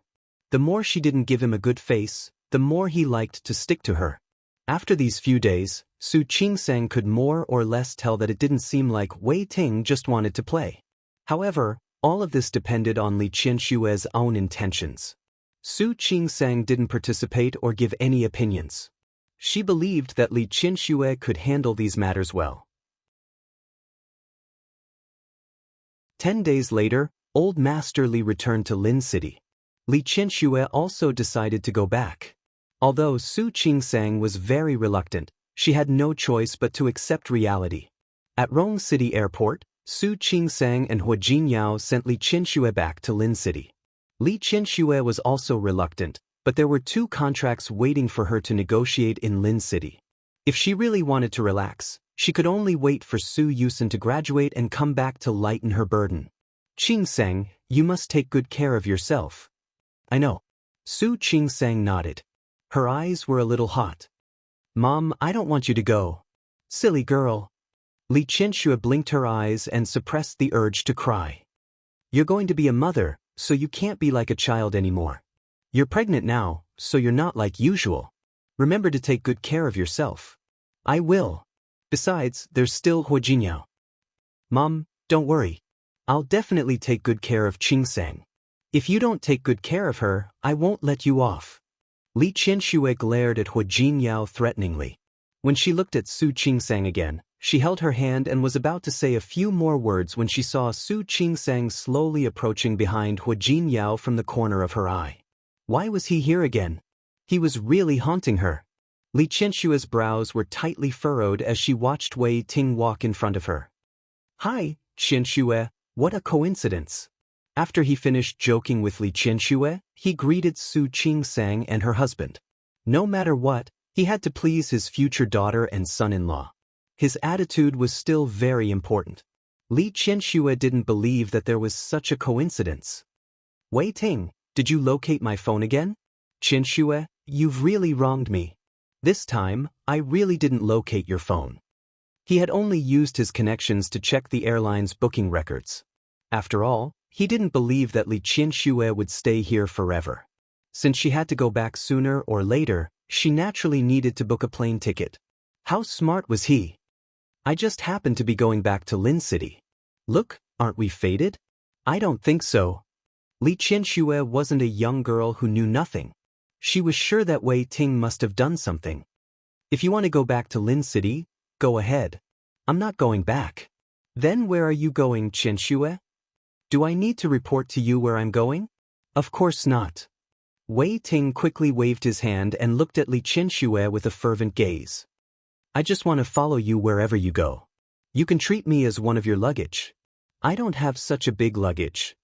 "Qianxue? Mr. Wei, please excuse me. I'm about to board the plane." "It's okay, I'll go with you." Wei Ting fully displayed his experience that the thicker his skin was, the easier it was to chase after a girl. Li Qianshue's brows were tightly knitted. "Who wants to go with you?" "I told you, I'm not going back to Lin City." "That's great. I can change my flight. Anyway, I'm going with you. We can just treat it as getting used to the trip in advance." After Wei Ting finished speaking, he added 4 words, "honeymoon trip." Wei Ting. Li Qianxue was in a hurry to get rid of Wei Ting. She didn't even say goodbye to Su Qingsang and left. "If you continue to talk nonsense, I won't be polite to you." The two of them disappeared at the boarding gate. Su Qingsang turned to look at Hu Jinyao, her eyes full of shock. Why did she feel that there was something wrong with this scene? "Jinyao, what do you think of this Wei Ting?" "It's not easy to come to a conclusion for the time being. He looks good, and there's nothing wrong with him in other aspects." Hu Jinyao told her about the information he had investigated. He's considered a tech upstart. In his early years, when he was studying abroad, he developed a software with his friends. Then, that game software was sold at a fairly good price. After that, he used this money as a startup capital and set up his own company with his friend. The cooperation with the Li Corporation this time was also because they installed an internal software on all the computers in your mother's company. That's how they got to know each other. Is that so? These were all work-related matters. What Su Qingsang cared about the most was how a man behaved in private, how he handled himself, and most importantly, how his relationship was. "I haven't found any of this for the time being." Hu Jinyao didn't have much information about Wei Ting. It was just what he had just said. "I only know that he didn't seem to have a girlfriend when he was in Silicon Valley. His friends said that he kept his chastity like jade and was quite clean." "That good? This Wei Ting didn't look young, right? He hadn't had a girlfriend before? This didn't make sense." Hu Jinyao nodded. "At least that's what the information says. Further ahead, it will take time to find out his identity and experience. If you're worried, I'll ask Yang Wenchang to tell you the results in 2 days." Su Qingsang shook her head. "There's no hurry. There's no sign of anything happening now. Besides, I believe in my mother's taste." "You believe in your mother's taste?" Hu Jinyao raised his eyebrows, his eyes a little uncertain. "Just based on her taste in your father?" "Hu Jinyao." Su Qingsang raised her hand to pinch Hu Jinyao's arm. Hu Jinyao wrapped her hand in his palm. "All right, let's not worry about your mother's relationship for the time being. Wei Ting's words just now reminded me of something." "What?" "We've been married for more than a year, but we haven't had a honeymoon together yet." Su Qingsang blinked. "Don't tell me that you want to take me on a honeymoon now." "Can't I?" Su Qingsang looked down at her belly, which was a little bigger than 2 days ago. But at this time? Are you sure? Didn't you always say that you're in good health and that there's no problem at all? Hua Jinyao felt that this suggestion was feasible. If you're willing, I'll take you out to play for a few days. Su Qingsang was really interested after hearing Hua Jinyao's words. Where do you want to go? Su Qingsang blinked. You don't want to go out, do you? Flying for a long time might cause a certain amount of damage to the fetus. If you want to play in the country, it's fine. It's best to choose the kind that doesn't take too long to drive. Su Qingsang was just saying it casually, but she didn't expect Hua Jinyao to really arrange it. When they came the next Saturday, Hua Jinyao brought her to his newly bought RV. The back of the RV was very spacious. It was very comfortable. Su Qingsang felt like she was sitting on a flat road. She retracted her gaze from the window and looked at Hua Jinyao. When did you buy this car? Don't tell me that you bought it specially to take me out to play? Can't I? His woman could never be too spoiled. Not to mention a car, even if she wanted a yacht or a plane, he could still satisfy her. It's a bit of a waste. Su Qingsang looked at the rather luxurious furnishings in the RV. I've really only seen this on TV. It's okay. If you like it, I'll buy 8 or 10 of them. Paint them in different colors. When the time comes, you can go to a place and drive one. It'll be like a rainbow. That's enough. If he continued to be like this, he would really spoil her. Su Qingsang yawned and looked at the bed in the RV. How long will it take? About 3 hours. You sleep for a while. I'll wake you up when we arrive. What about you? I'll watch over you. Su Qingsang smiled because of his words. She leaned over and kissed the corner of his lips. Then she went to the bed and lay down. She fell asleep. Hua Jinyao took out his notebook and began to deal with work. 3 hours later, Su Qingsang woke up after a good sleep. When she got up, she found Hua Jinyao sitting by the bed and looking at her. You're awake? We just arrived. We arrived. Su Qingsang sat up and looked out of the car window, but she found that she could see nothing but a white wall. Don't look. If you want to see, get out of the car. This is the parking lot. Su Qingsang nodded. Then wait for me. I'll change and tidy up. Okay. Hua Jinyao waited for Su Qingsang to get out of the car together. Only then did Su Qingsang realize that there was a 3-story villa in front of her. There were many kinds of flowers planted in the yard at the entrance, which looked quite beautiful and exquisite. She turned around and was about to talk to Hua Jinyao when she saw a car driving past on the road outside the villa. The open window allowed her to see the person sitting inside.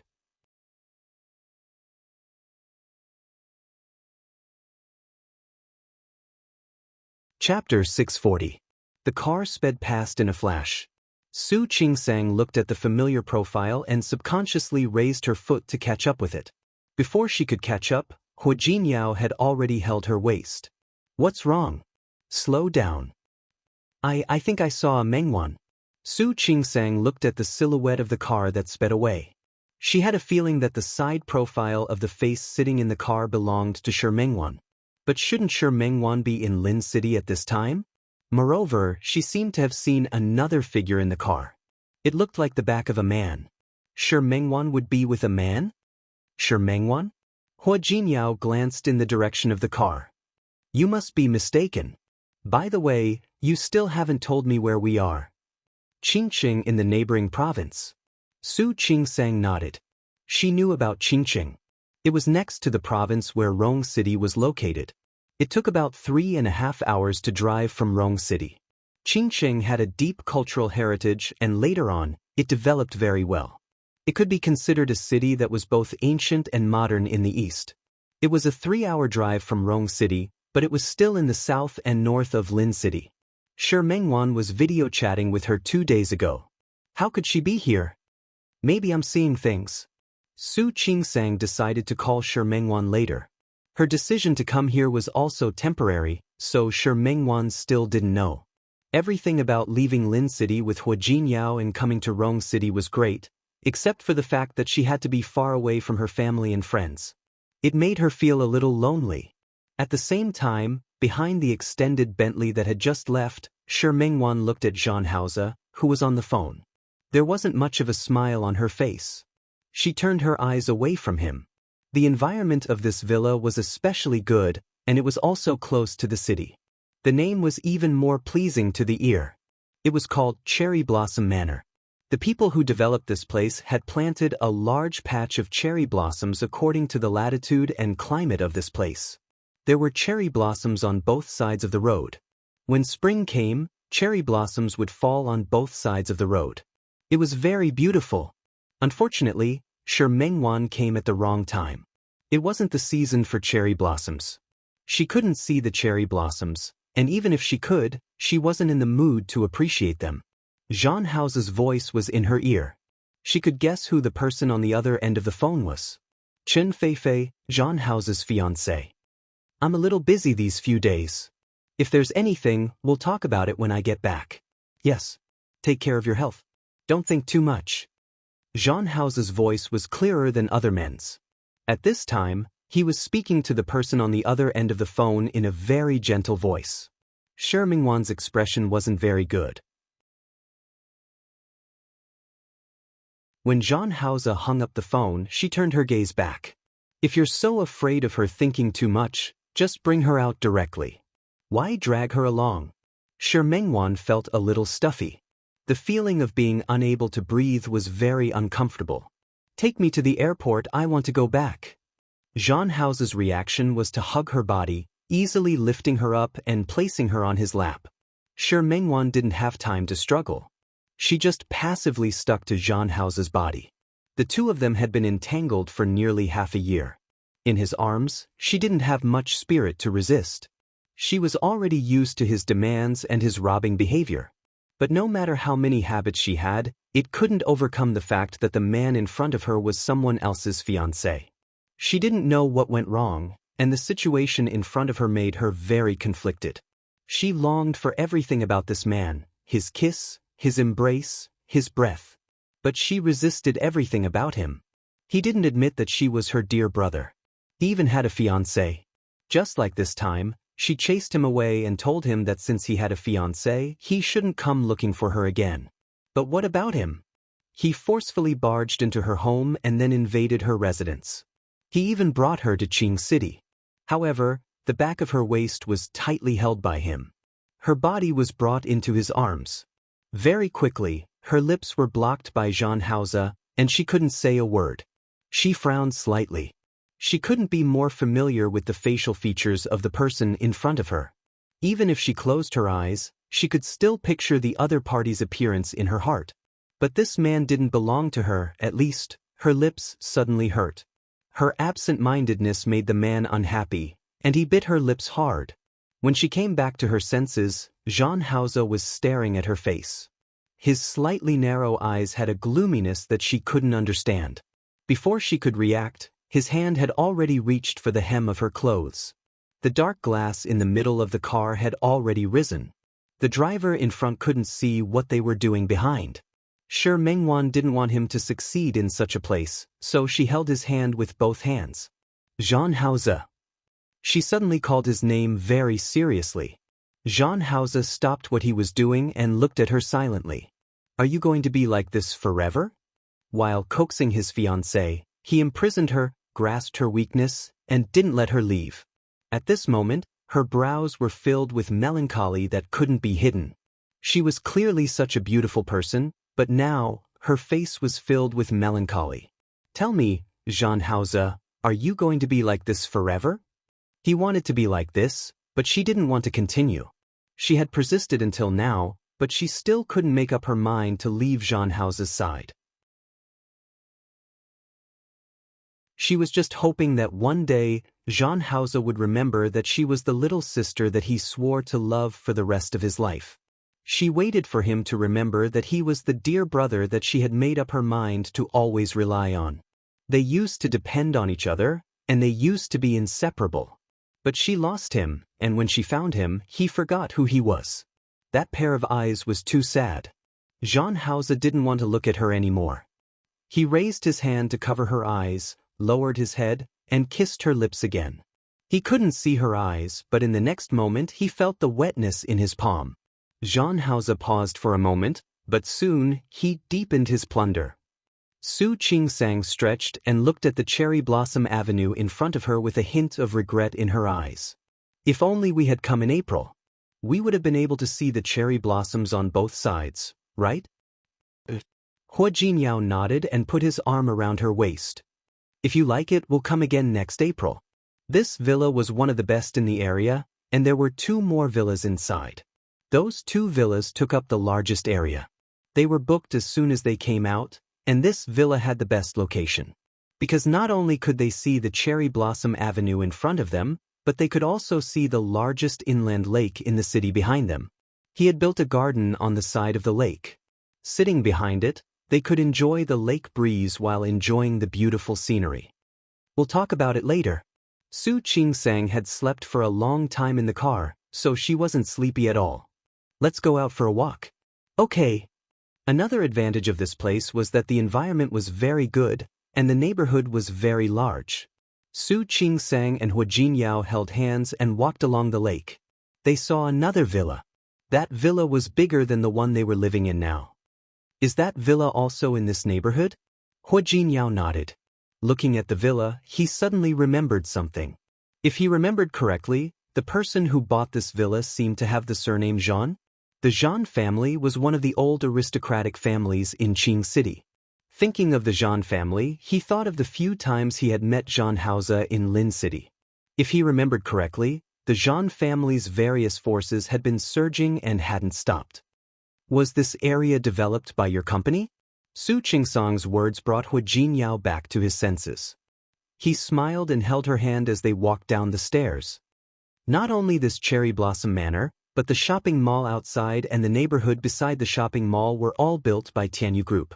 At first, they wanted to build a villa area here. After all, the scenery here was good and the feng shui was good. After the villa area was built, they discovered that the nearby space was empty. At that time, the Qing city government was attracting investment, and Tianyu Group had the ability to do so, so they simply circled the land and became the current scale. Amazing! Hearing this, Hua Jinyao moved his face closer to Su Qingsang. Your husband is so amazing. Don't you want to give me some reward? With a bow sound, Su Qingsang leaned over and kissed his face. My husband is the best. Is that okay? The kiss wasn't sincere enough, but since he knew that Su Qingsang wasn't a very open person outside, he let her go. Looking at a rocking chair in a pavilion in front of them, he led Su Qingsang to sit down. The autumn wind was cool, and this season gave people a rather comfortable feeling. This area was built by Tianyu Group. What about Lin City? Su Qingsang had forgotten to ask about this. Why did you go to Lin City back then? Also, why were you in the hospital that day? Li Junxing received a transfer order to be the mayor of Lin City. He told me that this was an opportunity. However, our company had originally planned to open a branch in Lin City. There were a few projects that had already been set to start at that time. As for why I appeared in the hospital that day, when I went to inspect the construction site, a worker happened to have acute appendicitis. That day, Yang Wenchang drove my car for maintenance.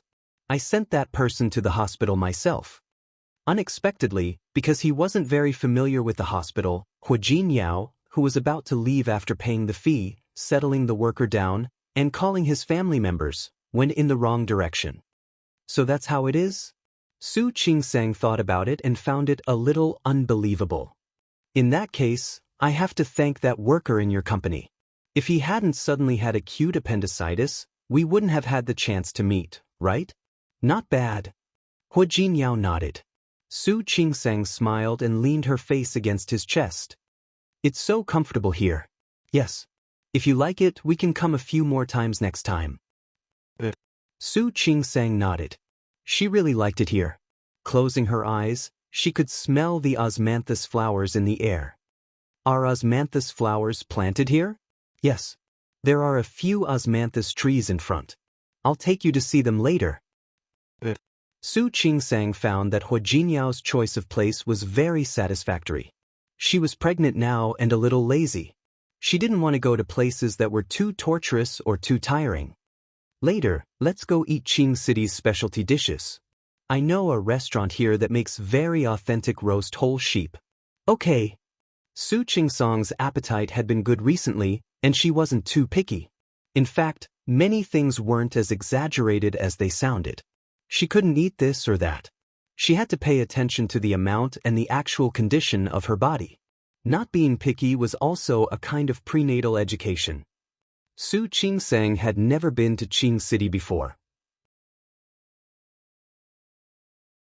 The place that Hu Jinyao mentioned was in a courtyard near the suburbs. The courtyard was a standard northern courtyard house. It was spacious and grand, with northern trees planted. It looked just like an ordinary courtyard house. Su Qingsang followed Hu Jinyao into the room in the middle of the courtyard. The inside was completely different from the outside. The decoration was very elegant. There weren't many tables in the hall, and the corridors on both sides could lead to private rooms. Judging from the number of rooms, there didn't seem to be many. How do you know about this place? This boss used to work with Tianyu. Later, because he always had to socialize outside, his body couldn't take it, so he didn't open a company and came to open this farmhouse. There's a limited number of guests every day. If there's more than that, he won't take any guests. As Hu Jinyao spoke, a slightly chubby middle-aged man walked out of one of the private rooms. When he saw the two of them, he quickly stepped forward and extended his hand to Hu Jinyao. President Hu, how rare. You actually have time to come here. I brought my wife here to eat roast whole sheep. Hu Jinyao smiled and shook hands with the other party. How is it? Is there a seat? President Hu, you're here? Even if there's no seat, I'll add it for you. The man smiled like a flower. This way, please. The sky room. Thank you. Hu Jinyao followed behind the boss, while Su Qingsang looked around. She rarely saw such a courtyard house in Lin City. It was still different from the courtyard houses in the imperial capital. After entering the sky room, Hu Jinyao asked the boss to serve the roast whole sheep. While waiting for the dishes to be served, Su Qingsang looked at the courtyard at the back. The roast whole sheep is roasted in the back? Yes. Directly roasted? Yes. Do you want to see it? Su Qingsang really wanted to see it. She nodded and Hu Jinyao led her out. After leaving the private room, a waiter served the dishes to a private room in front. The moment the waiter entered the door, Su Qingsang and Hu Jinyao happened to walk inside. She saw that the person who came out of the room was very familiar. It was Zhang Haoze. She was stunned for a moment. Zhang Haoze was very tall. He was about the same height as Hu Jinyao, so she couldn't see inside the private room. However, the moment Zhang Haoze came out and the door closed, she seemed to see a woman sitting inside. President Hu? Zhang Haoze greeted Hu Jinyao first when he saw him. Hu Jinyao nodded. He wasn't surprised that Zhang Haoze was here. Qingqing was the Zhang family's Huayangxiu. It was normal for Zhang Haoze to be here. President Zhang is also here to eat roast whole sheep? Yes. Zhang Haoze nodded and looked at Su Qingsang. He nodded slightly. Hello, Mrs. Hu. Su Qingsang's expression was a little cold. Speaking of which, Zhang Haoze had helped her before. She should thank him. However, when she thought about how this man was Shi Mengwan's big brother, and how he had forgotten about Shi Mengwan and was with another woman, she felt a little uncomfortable. President Zhang, is that Miss Qin inside? Su Qingsang remembered that the woman beside Zhang Haoze had the surname Qin. She was just asking casually. Before Zhang Haoze could say anything, Hu Jinyao cooperated with Su Qingsang and spoke. Speaking of which, our company has worked with the Qin family before. If it's Miss Qin, why don't we go together? Zhang Haoze's expression didn't look too good. President Hu, it's not convenient for me right now. If there's a chance next time, I'll visit you again. President Zhang, you're too polite. Hu Jinyao and Su Qingsang could tell that the person inside wasn't Qin Feifei. Su Qingsang's expression didn't look too good either. Seeing Zhang Haoze walk to the other side, she glared at his back. What's wrong? Why are you unhappy? Hu Jinyao didn't quite understand Su Qingsang's thoughts. He looked in Zhang Haoze's direction and asked, did he offend you? Yes. How did he offend you? Tell me, I'll help you vent your anger. Forget it. Su Qingsang shook her head. Zhan Haoze had forgotten about Shi Mengwan and was with Chen Feifei. Now, he was here with another woman. Don't tell her that it was nothing. She could tell from Zhan Haoze's expression just now. There must be something fishy going on. She felt a little upset. Poor Shi Mengwan had rejected countless suitors for such a man for so many years. She was still single. But what about Zhan Haoze? He was hugging women here and had no idea who Shi Mengwan was. Although feelings were one-sided, she had to be allowed to stand up for her friend, right? However, there was no need to tell Hu Jinyao about these thoughts now. Looking at the closed door of the private room, the waiter still hadn't come out to serve the dishes. She held Hu Jinyao's hand and said, "Didn't you say you wanted to see the whole roast lamb? Let's go." She left with Hu Jinyao, and the door of the private room opened. The waiter came out from inside, and the person standing behind the door was Shi Mengwan, who was careful not to be seen. She placed one hand on her chest to suppress her heart, which was about to jump out. She took a deep breath and leaned her body against the wall. Suddenly, a wave of sadness welled up in her heart. Did such a shameful relationship really have to continue? Su Qingsang didn't know what she had missed. After watching the live performance of the whole roast lamb for a while, she couldn't stand it anymore. The temperature was too high, and she was especially afraid of heat now. She didn't run into Zhan Haoze again when she returned to the private room. By the time she finished eating with Hu Jinyao, the waiter had already started to clean up the private room. Zhan Haoze had already left. After returning to the Cherry Blossom Manor, she sent a video request to Shi Mengwan while Hu Jinyao went to take a shower.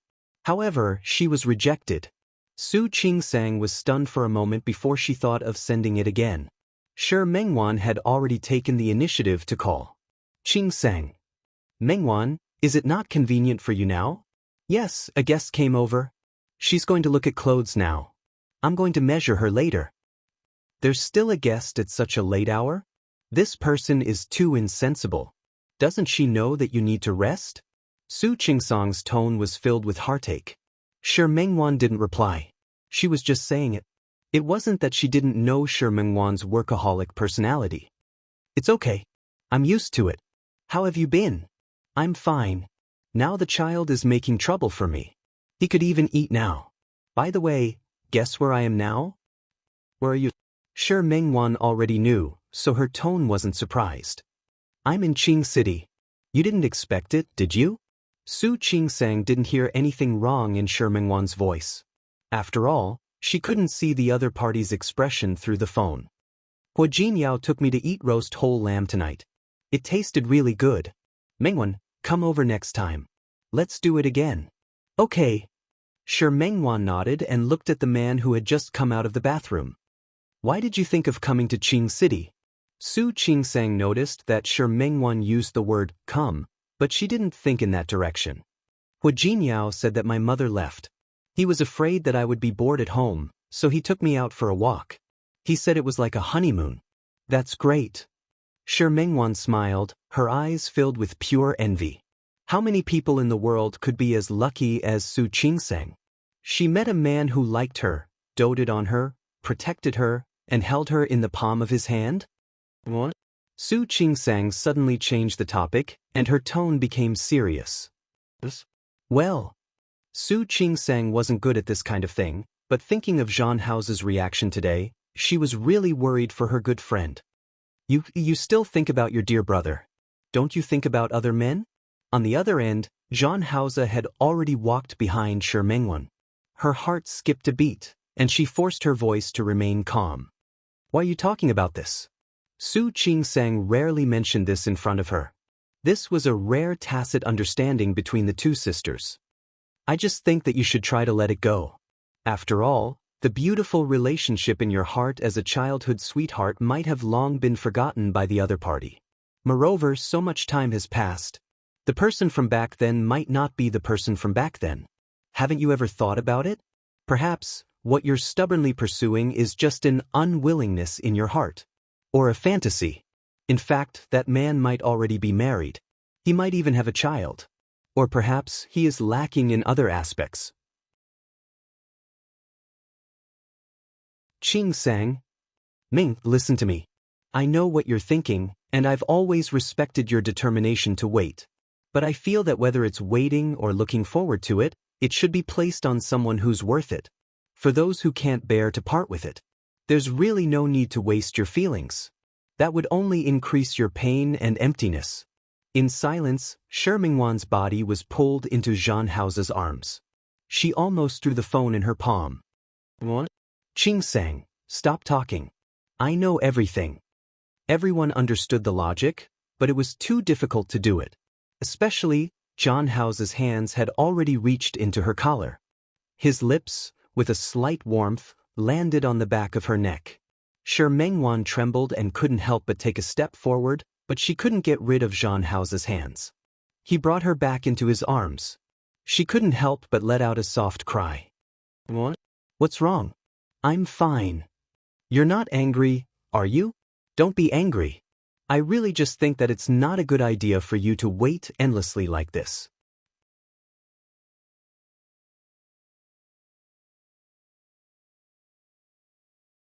Chapter 641.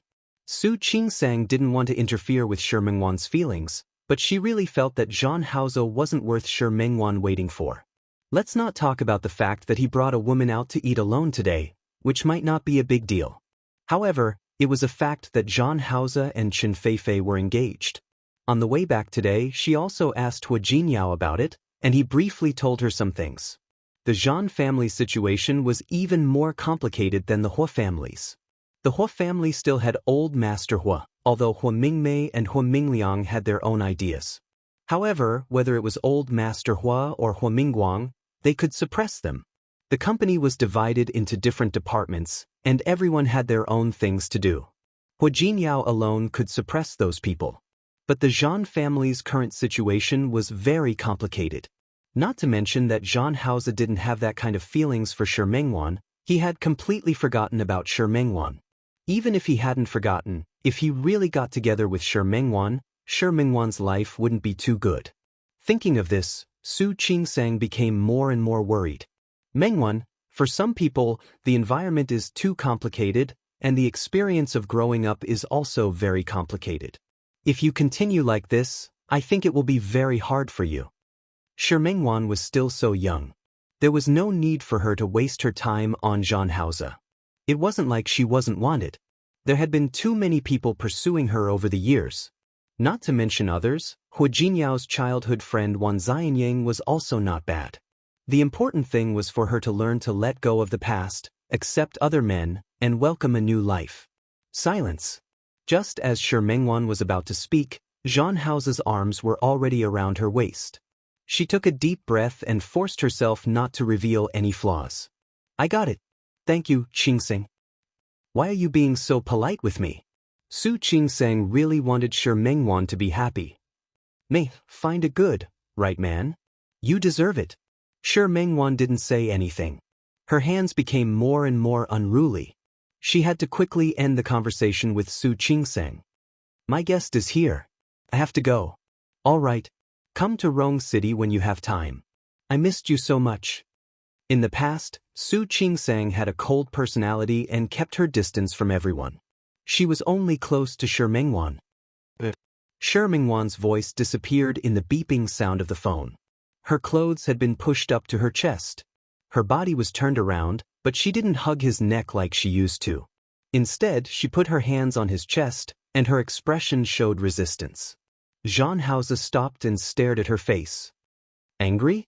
Shi Mingwan looked at Zhan Haoze and felt depressed. She was a little angry, not at him, but at herself. Ever since she was 12 years old, she had been looking forward to reuniting with her dear brother because of the warmth of their youth. She understood what Su Qingsang said. But understanding was one thing, doing it was another. This man had become her obsession. She couldn't let him go, and she couldn't let him go. If she could get away, she would have asked herself to leave when she found out that Chen Feifei was beside Zhan Haoze. Realizing that she was actually distracted again, Zhan Haoze bit her lips again. Shi Mengwan was in pain and suddenly pushed him away. Zhan Haoze. She really couldn't go on like this. Shi Mengwan turned her face away and didn't look at him. I want to go back to Lin City. Zhan Haoze nodded. His rare attitude stunned her for a moment. After a few days, I'll go back with you. I want to go back now. Su Qingsang came to Qing City, and she didn't want to meet Su Qingsang. Zhan Haoze narrowed his eyes slightly and looked at Shi Mengwan. He suddenly went forward and picked her up. Before she could react, he carried her to the direction of the bed. Shi Mengwan didn't manage to leave in the end. When she woke up in the morning, Zhan Haoze had already left. He had been especially busy in Lin City, and it was even more so after coming to Qing City. In Lin City, when he was very busy, she still had her own things to do, such as going to the studio and drawing. But when she came here and stayed in this big villa, she felt like a bird with broken wings. After getting up, she wasn't in a hurry to go downstairs for breakfast. Shi Mengwan casually put on a coat and went to the balcony. From here, she could see the lake at the back. The scenery was quite good. Not long after she sat down on the sofa, she actually saw Su Qingsang. Shi Mengwan was shocked. She wanted to stand up without thinking, but she felt that her movements were too big. She was on the second floor now. Su Qingsang and Hu Jinyao were walking by the lake in the distance. When she saw the two of them walking in this direction, she was so shocked that she quickly got up and entered the room. She drew the curtains and stood by the curtains to look downstairs. Su Qingsang had already shown signs of pregnancy, and her lower abdomen was slightly bulging. She was wearing a pregnant dress, and her face was filled with a warm and satisfied smile. Hu Jinyao walked beside her, and the two of them whispered to each other from time to time. She was thinking too much. Su Qingsang wouldn't notice this side at all, much less discover her. The smile on Su Qingsang's face made Shi Mengwan envious. Her hand holding Hu Jinyao's made her yearn even more. She and Zhan Haoze couldn't even appear in front of everyone. He had a fiancée. No matter when, the woman standing in front of him wouldn't be her. Shi Mengwan's mood fell to the bottom of the valley. She couldn't recover from that strange feeling. Her body was hugged by someone. Zhan Haoze was actually at home today. He followed her gaze and looked out of the window. Do you want to go down and say hello? His warm breath brushed against her neck. She shrank her neck and wanted to escape from his control. However, her body was turned around and pressed against the glass of the sliding door of the balcony. Zhan Haoze. Don't you need to? No matter what, you're good friends and best friends. Shouldn't it be right to say hello? Zhan Haoze. She called his name softly, and her voice was pleading. Don't do this.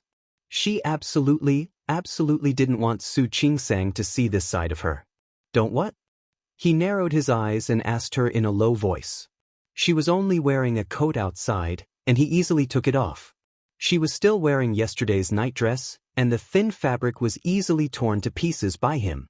She could hear his breathing beside her ears. Su Qingsang and Hu Jinyao were downstairs.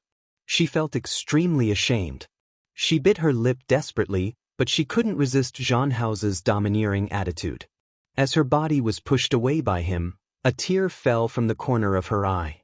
For the first time, she seriously realized in her heart that the man in front of her was really not the big brother in her impression. Su Qingsang had no idea that in the villa not far in front of them, her good friend was also there. The weather in Qing City had been good these few days. The environment here was good. Walking in it made people feel relaxed and happy. Of course, the most important thing was that Hu Jinyao was by her side. She had been pregnant for 4 months. Her belly was a little bigger than that of an average pregnant woman who was 4 months pregnant. After all, they were twins, so they were always different. Walking to the osmanthus tree in front of her, Su Qingsang sat down on the rocking chair. The sun in this season didn't shine much, and it gave people a very comfortable feeling. Are you taking a walk in your own neighborhood when you go on a trip? Hu Jinyao looked at Su Qingsang's expression of enjoyment and couldn't help but laugh. She was really too easily satisfied, wasn't she? Can't I? The environment here is quite good. I think staying here is quite comfortable. I was going to take you to Luoshan Park in Qing City today. Why don't we go in the afternoon? I'll go later. Su Qingsang blinked. I just want to sit under this osmanthus tree for a while and enjoy the wind. Enjoy this peace. Okay. If you want to enjoy peace, I'll accompany you. Hua Jinyao nodded. He was going to accompany Su Qingsang, so of course she could do whatever she wanted. Su Qingsang smiled. The so-called trip didn't necessarily mean going somewhere and seeing the scenery there. It was also good to change places, slow down, and enjoy this kind of leisure time without doing anything. She raised her hand and was about to stretch, but when her hand was halfway raised, it suddenly froze. She blinked as if she was a little frightened. What's wrong? Ever since Su Qingsang was pregnant, her every reaction made Hua Jinyao nervous. He looked at Su Qingsang nervously, afraid that she was uncomfortable again. He's moving. This time, it was Hua Jinyao's turn to be stunned. Him. Su Qingsang was a doctor. Of course, she knew that the fetus would move after 4 months of pregnancy. But this was the first time she felt it, and that feeling was particularly magical. Su Qingsang looked at her abdomen, retracted her hand, and gently placed it on it. He moved again. Hua Jinyao looked at her and couldn't help but reach out and place his hand on it. He was extremely nervous and stared at his palm with a sacred expression. However, after waiting for a long time, there was no more movement. Why isn't he moving? I don't know. Su Qingsang smiled and deliberately teased him. Maybe it's because you didn't greet him? Was that so? Hua Jinyao frowned slightly. He cleared his throat, and his face suddenly looked a little nervous. Hi, hello. I'm dead. His serious expression made Su Qingsang laugh. She didn't have time to laugh. The sudden movement in her abdomen stunned Hua Jinyao. He really moved. Silly. Su Qingsang smiled and placed her hand on Hua Jinyao's palm. Feeling the fetal movement in her abdomen from time to time, her expression softened. When the fetal movement stopped, Hua Jinyao retracted his hand and held Su Qingsang's hand instead. Qingsang?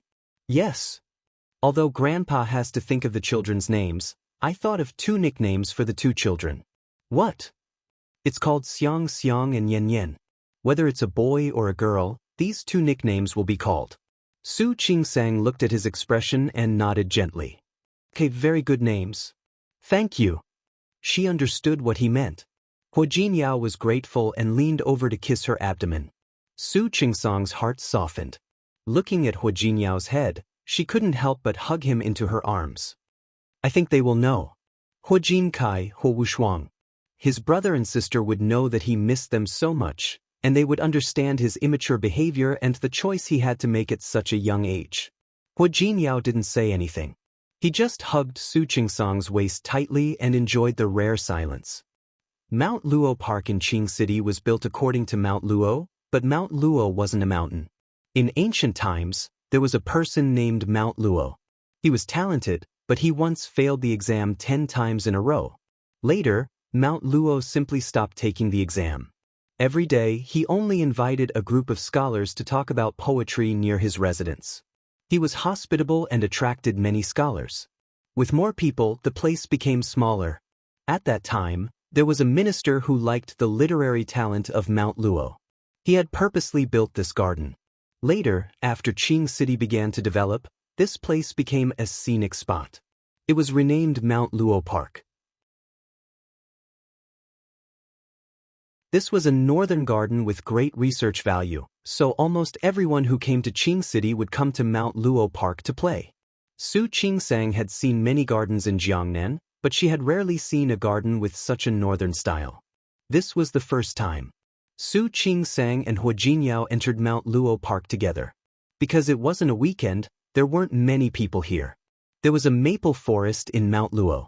The maple leaves would only turn red in about half a month. At that time, there would be a lot of tourists. Su Qingsang and Hua Jinyao walked hand in hand on the bluestone path. The environment here is really good. Of course it's good. Hua Jinyao introduced it to Su Qingsang in a low voice.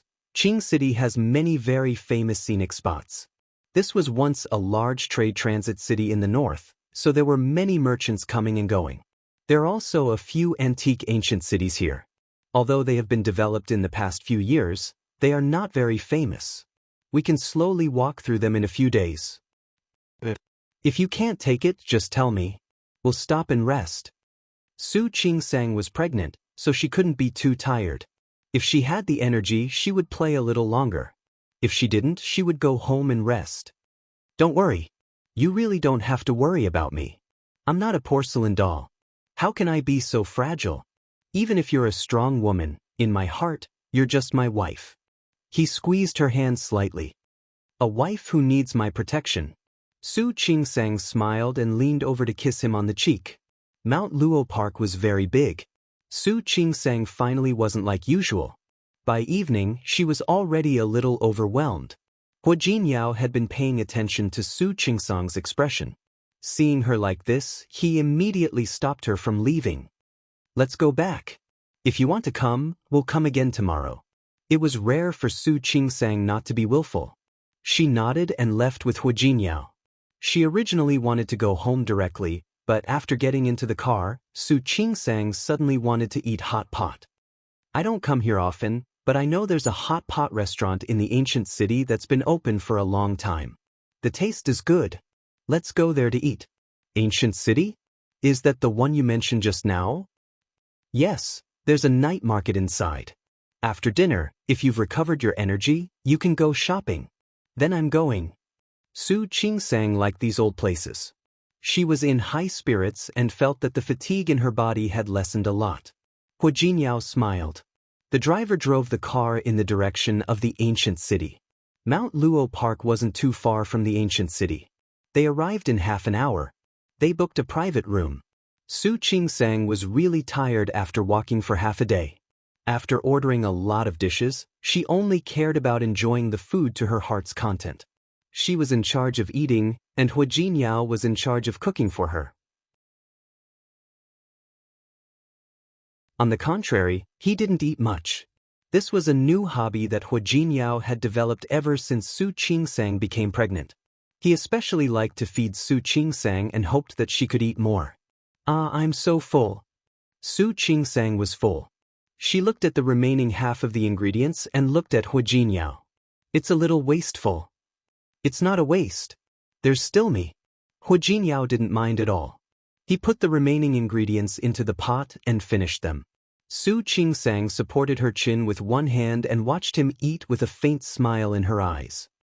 Don't we look like an old married couple? No.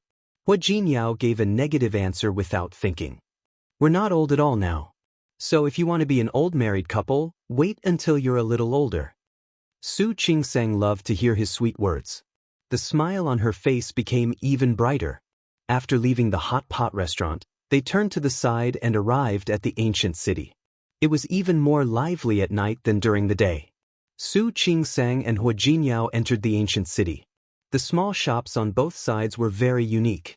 However, such places seemed to be the same in ancient cities all over the country. Su Qingsang would stop to take a look when she encountered something interesting. If she didn't encounter it, she wouldn't look. There was a shop in front.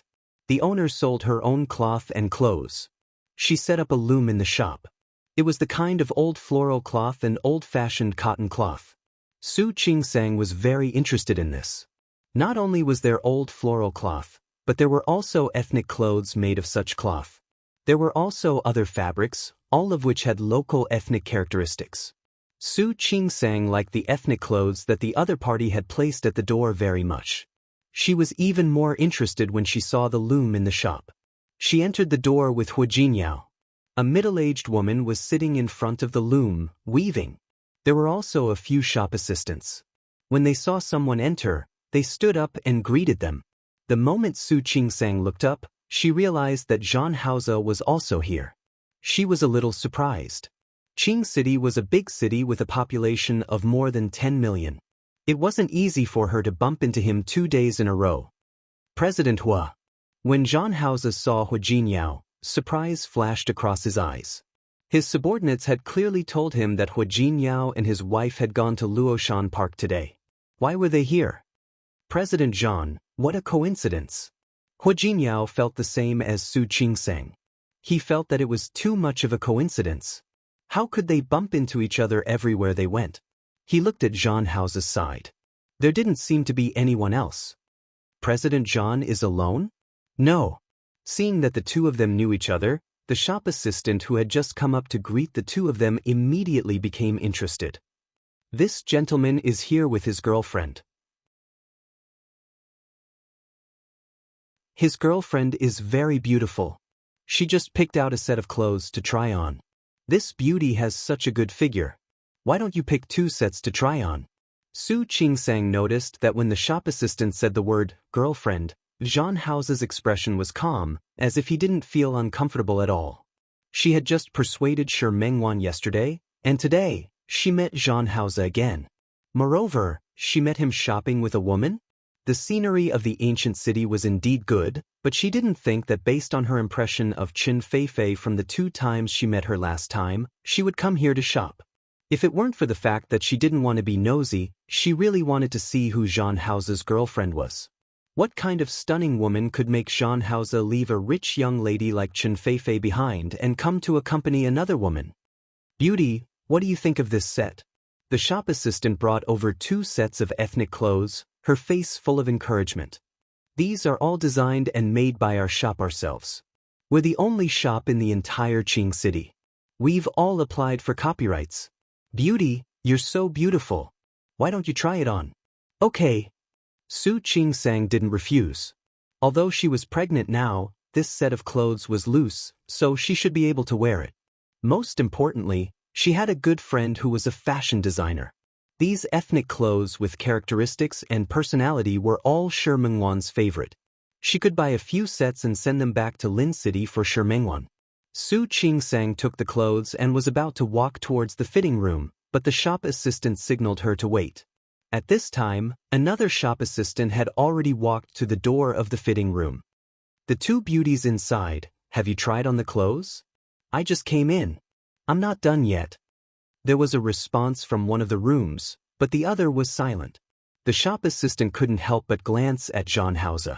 Because there were many people coming and going in a shop like theirs, when there was a lot of traffic, many people would take it away without trying it on, so there were only 2 fitting rooms. The gentleman's girlfriend had been in for a long time, but she didn't answer. Sir, your girlfriend has been in for a long time. Why isn't there any movement? Jean House glanced at the shop assistant, then at Su Qingsang. His expression didn't look too good. My girlfriend takes a long time to change. Is there a problem? No problem, no problem. Jean House's gloomy expression made the shop assistant a little scared. She didn't dare to rush him anymore. Su Qingsang smiled and didn't mind. It's okay. I'll wait a while. As she spoke, she looked at Jean House. President Jean, there's no need to be in a hurry. We're just here to stroll around. There's no hurry. Hu Jinyao stood at the side and narrowed his eyes at Jean House. His sharp intuition told him that there seemed to be something wrong with Jean House today. He took a step forward and stood in front of Su Qingsang, looking at Jean House.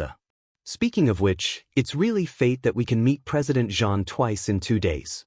However, I'm surprised that President Jean has the time to come to a place like the ancient city to play.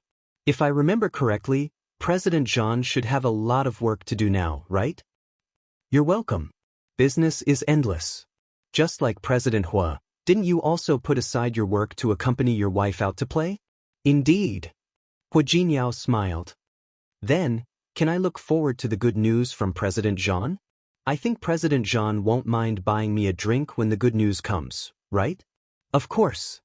Jean House's expression didn't change, and his face was full of calmness. The shop assistant looked at the 2 of them and couldn't help but ask Su Qingsang if she still wanted to try on the clothes.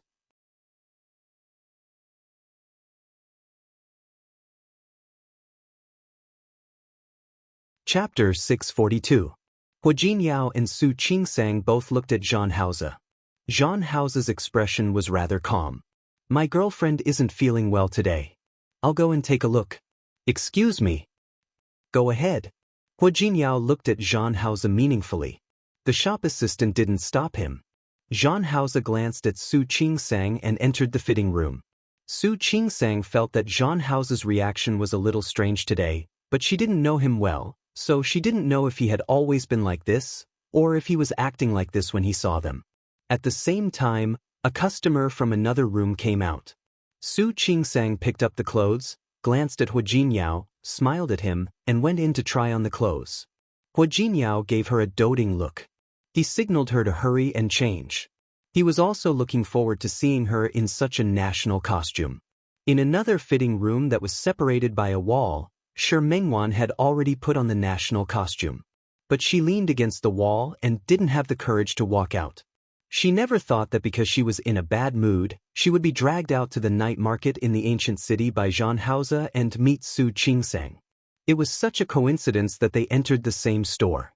Yes, she was a fashion designer, and Su Qingsang was her best friend.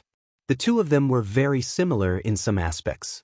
For example, what they liked to eat and where they liked to go, including their favorite style of clothing. She was a fashion designer, and this kind of store could give her the most inspiration. Similarly, if Su Qingsang, who was in Qing City, passed by such a shop, she would definitely come in and take a look. She didn't hear Su Qingsang's voice until she finished changing. She had planned to go out, so she had to stay in the fitting room. When she heard that Zhang Hao wanted to come and take a look, her heart was in her throat. But when Zhang Hao knocked on the door, she had to open the door and let him in. Her body was almost completely hidden behind the door, and the narrow door couldn't hide her at all. She looked at the wall.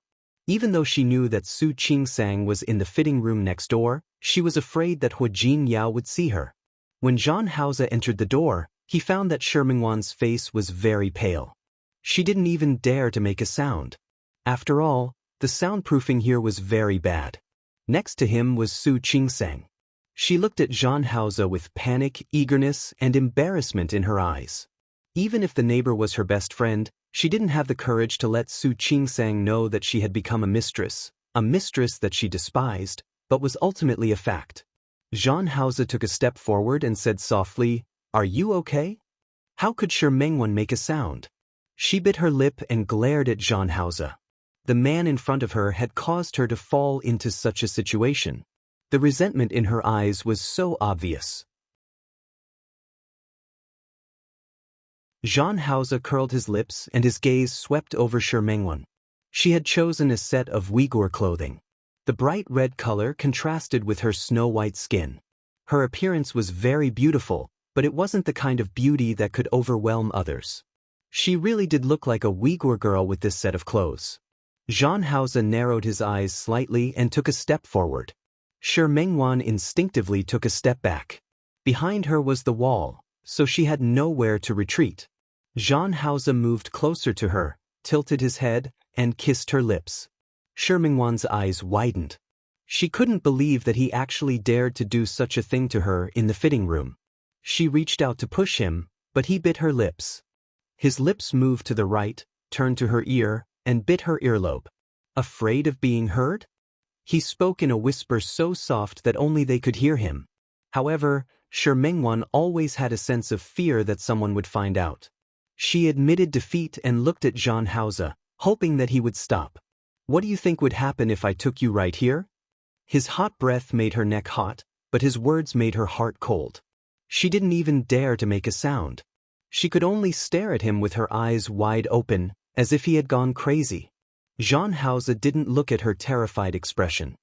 His big hand gently moved down the lines of her back and finally landed on her waist. "You look very beautiful in this outfit." He wasn't stingy with his own problems, but Shi Mengwan wasn't happy at all. She raised her hand to push Zhang Hao. Her hands were restrained by him, and they were restrained behind her. "Are you afraid?" Shi Mengwan was about to cry. This man was a robber. That's enough. She didn't dare to make a sound. She could only speak silently, her eyes full of accusation. Zhang Hao saw the anxiety in her eyes. His hand moved down again and gently pressed on her waist, bringing her body into his arms. "If you don't want me to want you here, then beg me." Shameless. Shi Mengwan refused, but in the next second, Zhang Hao actually reached out to the hem of her clothes. "I beg you." Shi Mengwan sucked in a breath of cold air. She was really afraid of him, afraid that he was serious. She hadn't forgotten the sensational dressing incident last year. She definitely didn't want to become the female lead of such an incident. Your begging really doesn't have any sincerity. Jean Hauser changed sides and kissed her neck. Like a vampire, he bit her neck lightly. After letting go, he bit her heavily again. A slight pain came from her neck. She didn't even dare to scream. She could only push him hard. He wasn't moved, and she stubbornly resisted. In the end, he retreated and stroked the red mark with his fingertips. His gaze was deep. He whispered against her forehead. "If you listen to me tonight, I'll let you go. How about that?" Shi Mengwan pursed her lips into a straight line. What could she say at this time? What could she do? She couldn't resist. This man was a lunatic. She was really afraid that she would have a dressing incident. She could only nod. The moment she nodded lightly, she felt her eyes sting and swollen. A bitter feeling filled her heart. He didn't respect her at all. What did he take her for? Why could he treat her with such a bad attitude on such an occasion and in such a place? Jean Hauser looked at her red eyes and suddenly leaned over. He pressed her body against the wall and kissed her lips crazily. Shi Mengwan wanted to scream, but she couldn't. She didn't dare to. She looked at Jean Hauser. He was clearly her dear brother, so why could he treat her like this? She still remembered that her dear brother thought about her everything and protected her at all times. Why exactly did things turn out like this? She reached out her hand to push him. She was very afraid. She was afraid that he would really give her a dressing incident. She would definitely go crazy. However, she couldn't defeat him at all. He kissed her lips almost ferociously. Her lips were red and swollen from being ravaged. She couldn't escape. She couldn't help but tear up from the corner of her eyes. Jean Hauser's plundering actions stopped for a moment. He looked at her watery eyes and her wronged expression made his heart tremble. His lips moved up and kissed away her tear. This kiss was much gentler than before. The kiss landed on her lips again. It was extremely lingering, tossing and turning. Shi Mengwan couldn't sink into it. She only felt nervous and afraid. Jean Hauser probably felt bored. He finally retreated and let her go. Shi Mengwan's legs went limp and she was about to fall to the ground. He easily hugged her and fixed her body. "Please." Shi Mengwan believed that he could understand her silent plea. She didn't want to do this, but the situation was stronger than her. Ever since she got entangled with Jean Hauser again, she discovered that he was domineering in his bones, as well as a ruthless and sinister side. Jean Hauser took a deep look at her, then raised his hand and carried her in his arms. "Jean." Shi Mengwan only said one word before she stopped. She was extremely afraid. What exactly did he want to do? She lowered her voice. In order not to let others hear her, she had no choice but to move her lips close to his ear. She used a suppressed voice that she didn't dare to make a sound at all. "Jean Hauser, what are you trying to do?" If he dared to carry her out like this, she would definitely fight him to the death. She definitely would. "What are you nervous about?" Jean Hauser stared at her pale face and swept his gaze across her long dress. "Remember, you owe me again." As he spoke, he raised his leg and fixed her body slightly. Then, he pulled the clothes she had changed out of from the hook with one hand and covered her head with it. Shi Mengwan couldn't see outside anymore. Jean Hauser picked her up again, opened the door and walked out. As soon as he walked out, he met Hu Jinyao's gaze. Jean Hauser's footsteps paused for a moment. He was holding a person in his arms. The hand on Shi Mengwan's body pressed down on the corner of her shirt. This action was very subtle, but Hu Jinyao saw it. "President Jean, this is..." "Excuse me, President Hua. My girlfriend isn't feeling well. I'll take her back first. Do you need help?" Hu Jinyao looked very enthusiastic. "My driver is right outside. If President Jean needs it, I can ask him to take you to the hospital first. There's no need to trouble yourself. I drove here." Jean Hauser's voice was indifferent. As he spoke, he glanced outside the shop. Immediately, a bodyguard followed him in and paid the money. Zhang Haoze only nodded slightly at Hu Jinyao and left with Shi Mingwan in his arms. From beginning to end, Shi Mingwan's upper body was covered by clothes. Not only could he not see her face, but even half of her body was covered. The only thing that could be clearly seen was the elegant red skirt. There were also those slender ankles.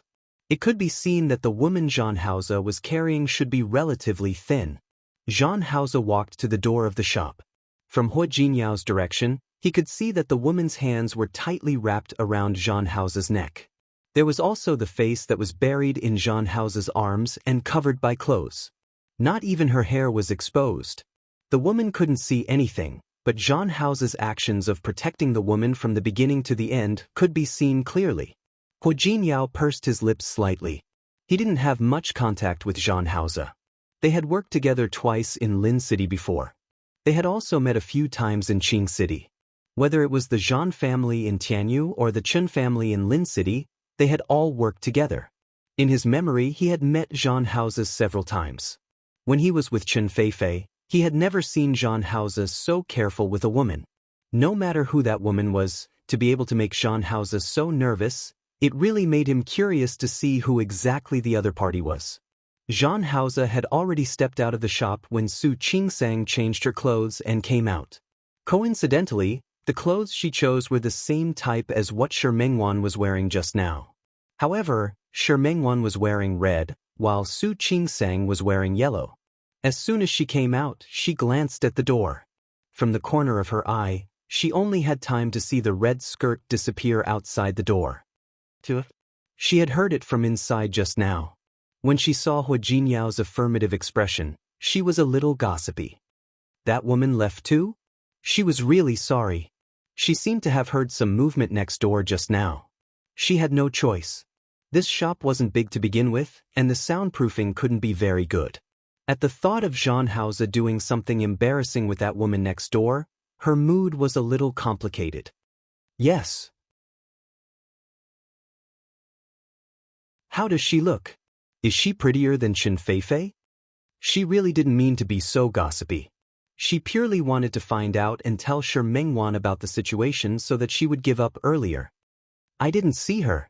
Hu Jinyao didn't care about Zhang Haoze. He also didn't care about what kind of woman Zhang Haoze had. He looked at Su Qingsang with eyes full of admiration. Su Qingsang also realized that she was too gossipy. She shrugged and turned the page about Zhang Haoze. Anyway, he already had other women and more than one. She believed that he and Shi Mingwan should be no different. She was shopping with Hu Jinyao today. She didn't want to be in a bad mood because of others. Do I look good?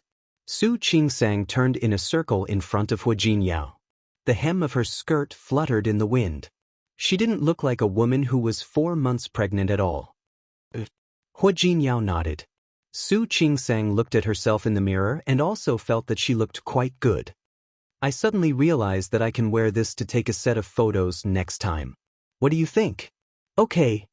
Hu Jinyao unconditionally supported any decisions Su Qingsang made. How about I help you collect all the clothes from 56 ethnic groups? Do you want to wear every set? Su Qingsang was amused by his words. Mr. Hua, do you want to spoil me? Yes. Hu Jinyao openly admitted. I just want to spoil you. This way, you will never be able to escape from my hands. Enough. He wasn't afraid of being laughed at for saying such mushy words in this crowded shop. Knowing that she was shy, Hu Jinyao didn't say anything else. Su Qingsang changed out of the clothes, thought for a moment, and bought a total of 3 sets. Actually, what about this set of clothes? It's just for posing and taking a photo. It's too exaggerated to wear it out like this. Su Qingsang watched the shop assistant wrap up the clothes and say this when she brought them over. Then why did you buy so many? Yes, I bought them and sent them to Mengwan. She must like them. That was what Su Qingsang thought when she first saw it. As long as you're happy. Let's go. After buying the clothes, Hu Jinyao and Su Qingsang left the shop. Someone naturally carried the things to the car behind them. Su Qingsang and Hu Jinyao continued shopping. It was a little cold at night. Su Qingsang rubbed her arms. Let's go back. Hu Jinyao looked at the time. Anyway, We'll be here for the next few days. You can come whenever you want. Okay. Su Qingsang yawned. She was really a little tired. Usually, her physical strength wouldn't be so poor, but after all, she was pregnant. When she got home, Su Qingsang received a call from Li Qianxue. She knew that she was playing outside. Although she wouldn't say that she was messing around, she was still a little worried. Su Qingsang repeatedly explained that her current schedule was very easy, much easier than working in the hospital. Hearing this, Li Qianxue became nervous again. Is working in the hospital very tiring? Why don't you rest? You can go to work anytime anyway. Stop fooling around. Su Qingsang couldn't help but laugh and say, Mom, when you were pregnant, you continued to work as usual, right? You didn't say that you would stop working as soon as you were pregnant and do nothing, did you? Of course. Not only did I continue to work, but I also tried my best. I had to do my best. Her voice was very calm, but Su Qingsang immediately understood the meaning behind it. At that time, Li Qianxue was probably trying her best to prove herself to Su Qinghui, right? You and Mr. Wei, I have nothing to do with him. Don't worry about me. Take good care of the fetus and give birth to the child safely. Li Qianxue had no intention of getting married again, nor did she have any intention of provoking any man, especially a man like Wei Ting, who was so much younger than her and didn't look reliable at all. Got it, Ma? Before hanging up the phone, Su Qingsang still told Li Qianxue her thoughts. Mom, actually, I think even if it's not that Mr. Wei, there can be other men. You're still so young, you can totally start a new life. All right. Li Qianxue was defeated by her daughter. I told you not to worry about me. Why are you still talking about it? Just take good care of yourself and give birth to the child. That's the most important thing now. After hanging up the phone, Su Qingsang sent a video request to Shi Mengwan. In the end, the other party didn't accept. Su Qingsang later called Shi Mengwan, but no one picked up. After thinking about it, she sent her a message and told her that she had bought a few sets of ethnic clothes. Whether it was the color scheme or the style, they were all good. She had already sent them to her studio directly. However, after the message was sent, there was still no reply. This time, she didn't even call her back. Su Qingsang's brows furrowed slightly. It can't be that something happened, right? What's wrong? Hua Jinyao came out of the bathroom and saw Su Qingsang holding her phone in a daze. He went forward and hugged her waist. Why didn't you rest after taking a shower? Why did you come to the balcony to feel the cold wind? No. I'm calling my mom. Su Qingsang thought of Shi Mengwan again. I don't know what Wanwan is busy with. She hasn't picked up my call. She hasn't replied to my message either. It's already so late. Maybe she's already asleep. Maybe. Although Shi Mengwan was a workaholic, she also took good care of her body. Other than when she had to rush, she still went to bed on time most of the time. You're tuning in to the Passion Pages YouTube channel. We're so grateful for your support, and don't forget to subscribe to join us on this incredible journey through captivating stories. Your generosity through donations truly makes a world of difference, as it's the primary source of revenue that allows me to expand and enhance this channel for you. Thank you from the bottom of my heart for being a part of this adventure.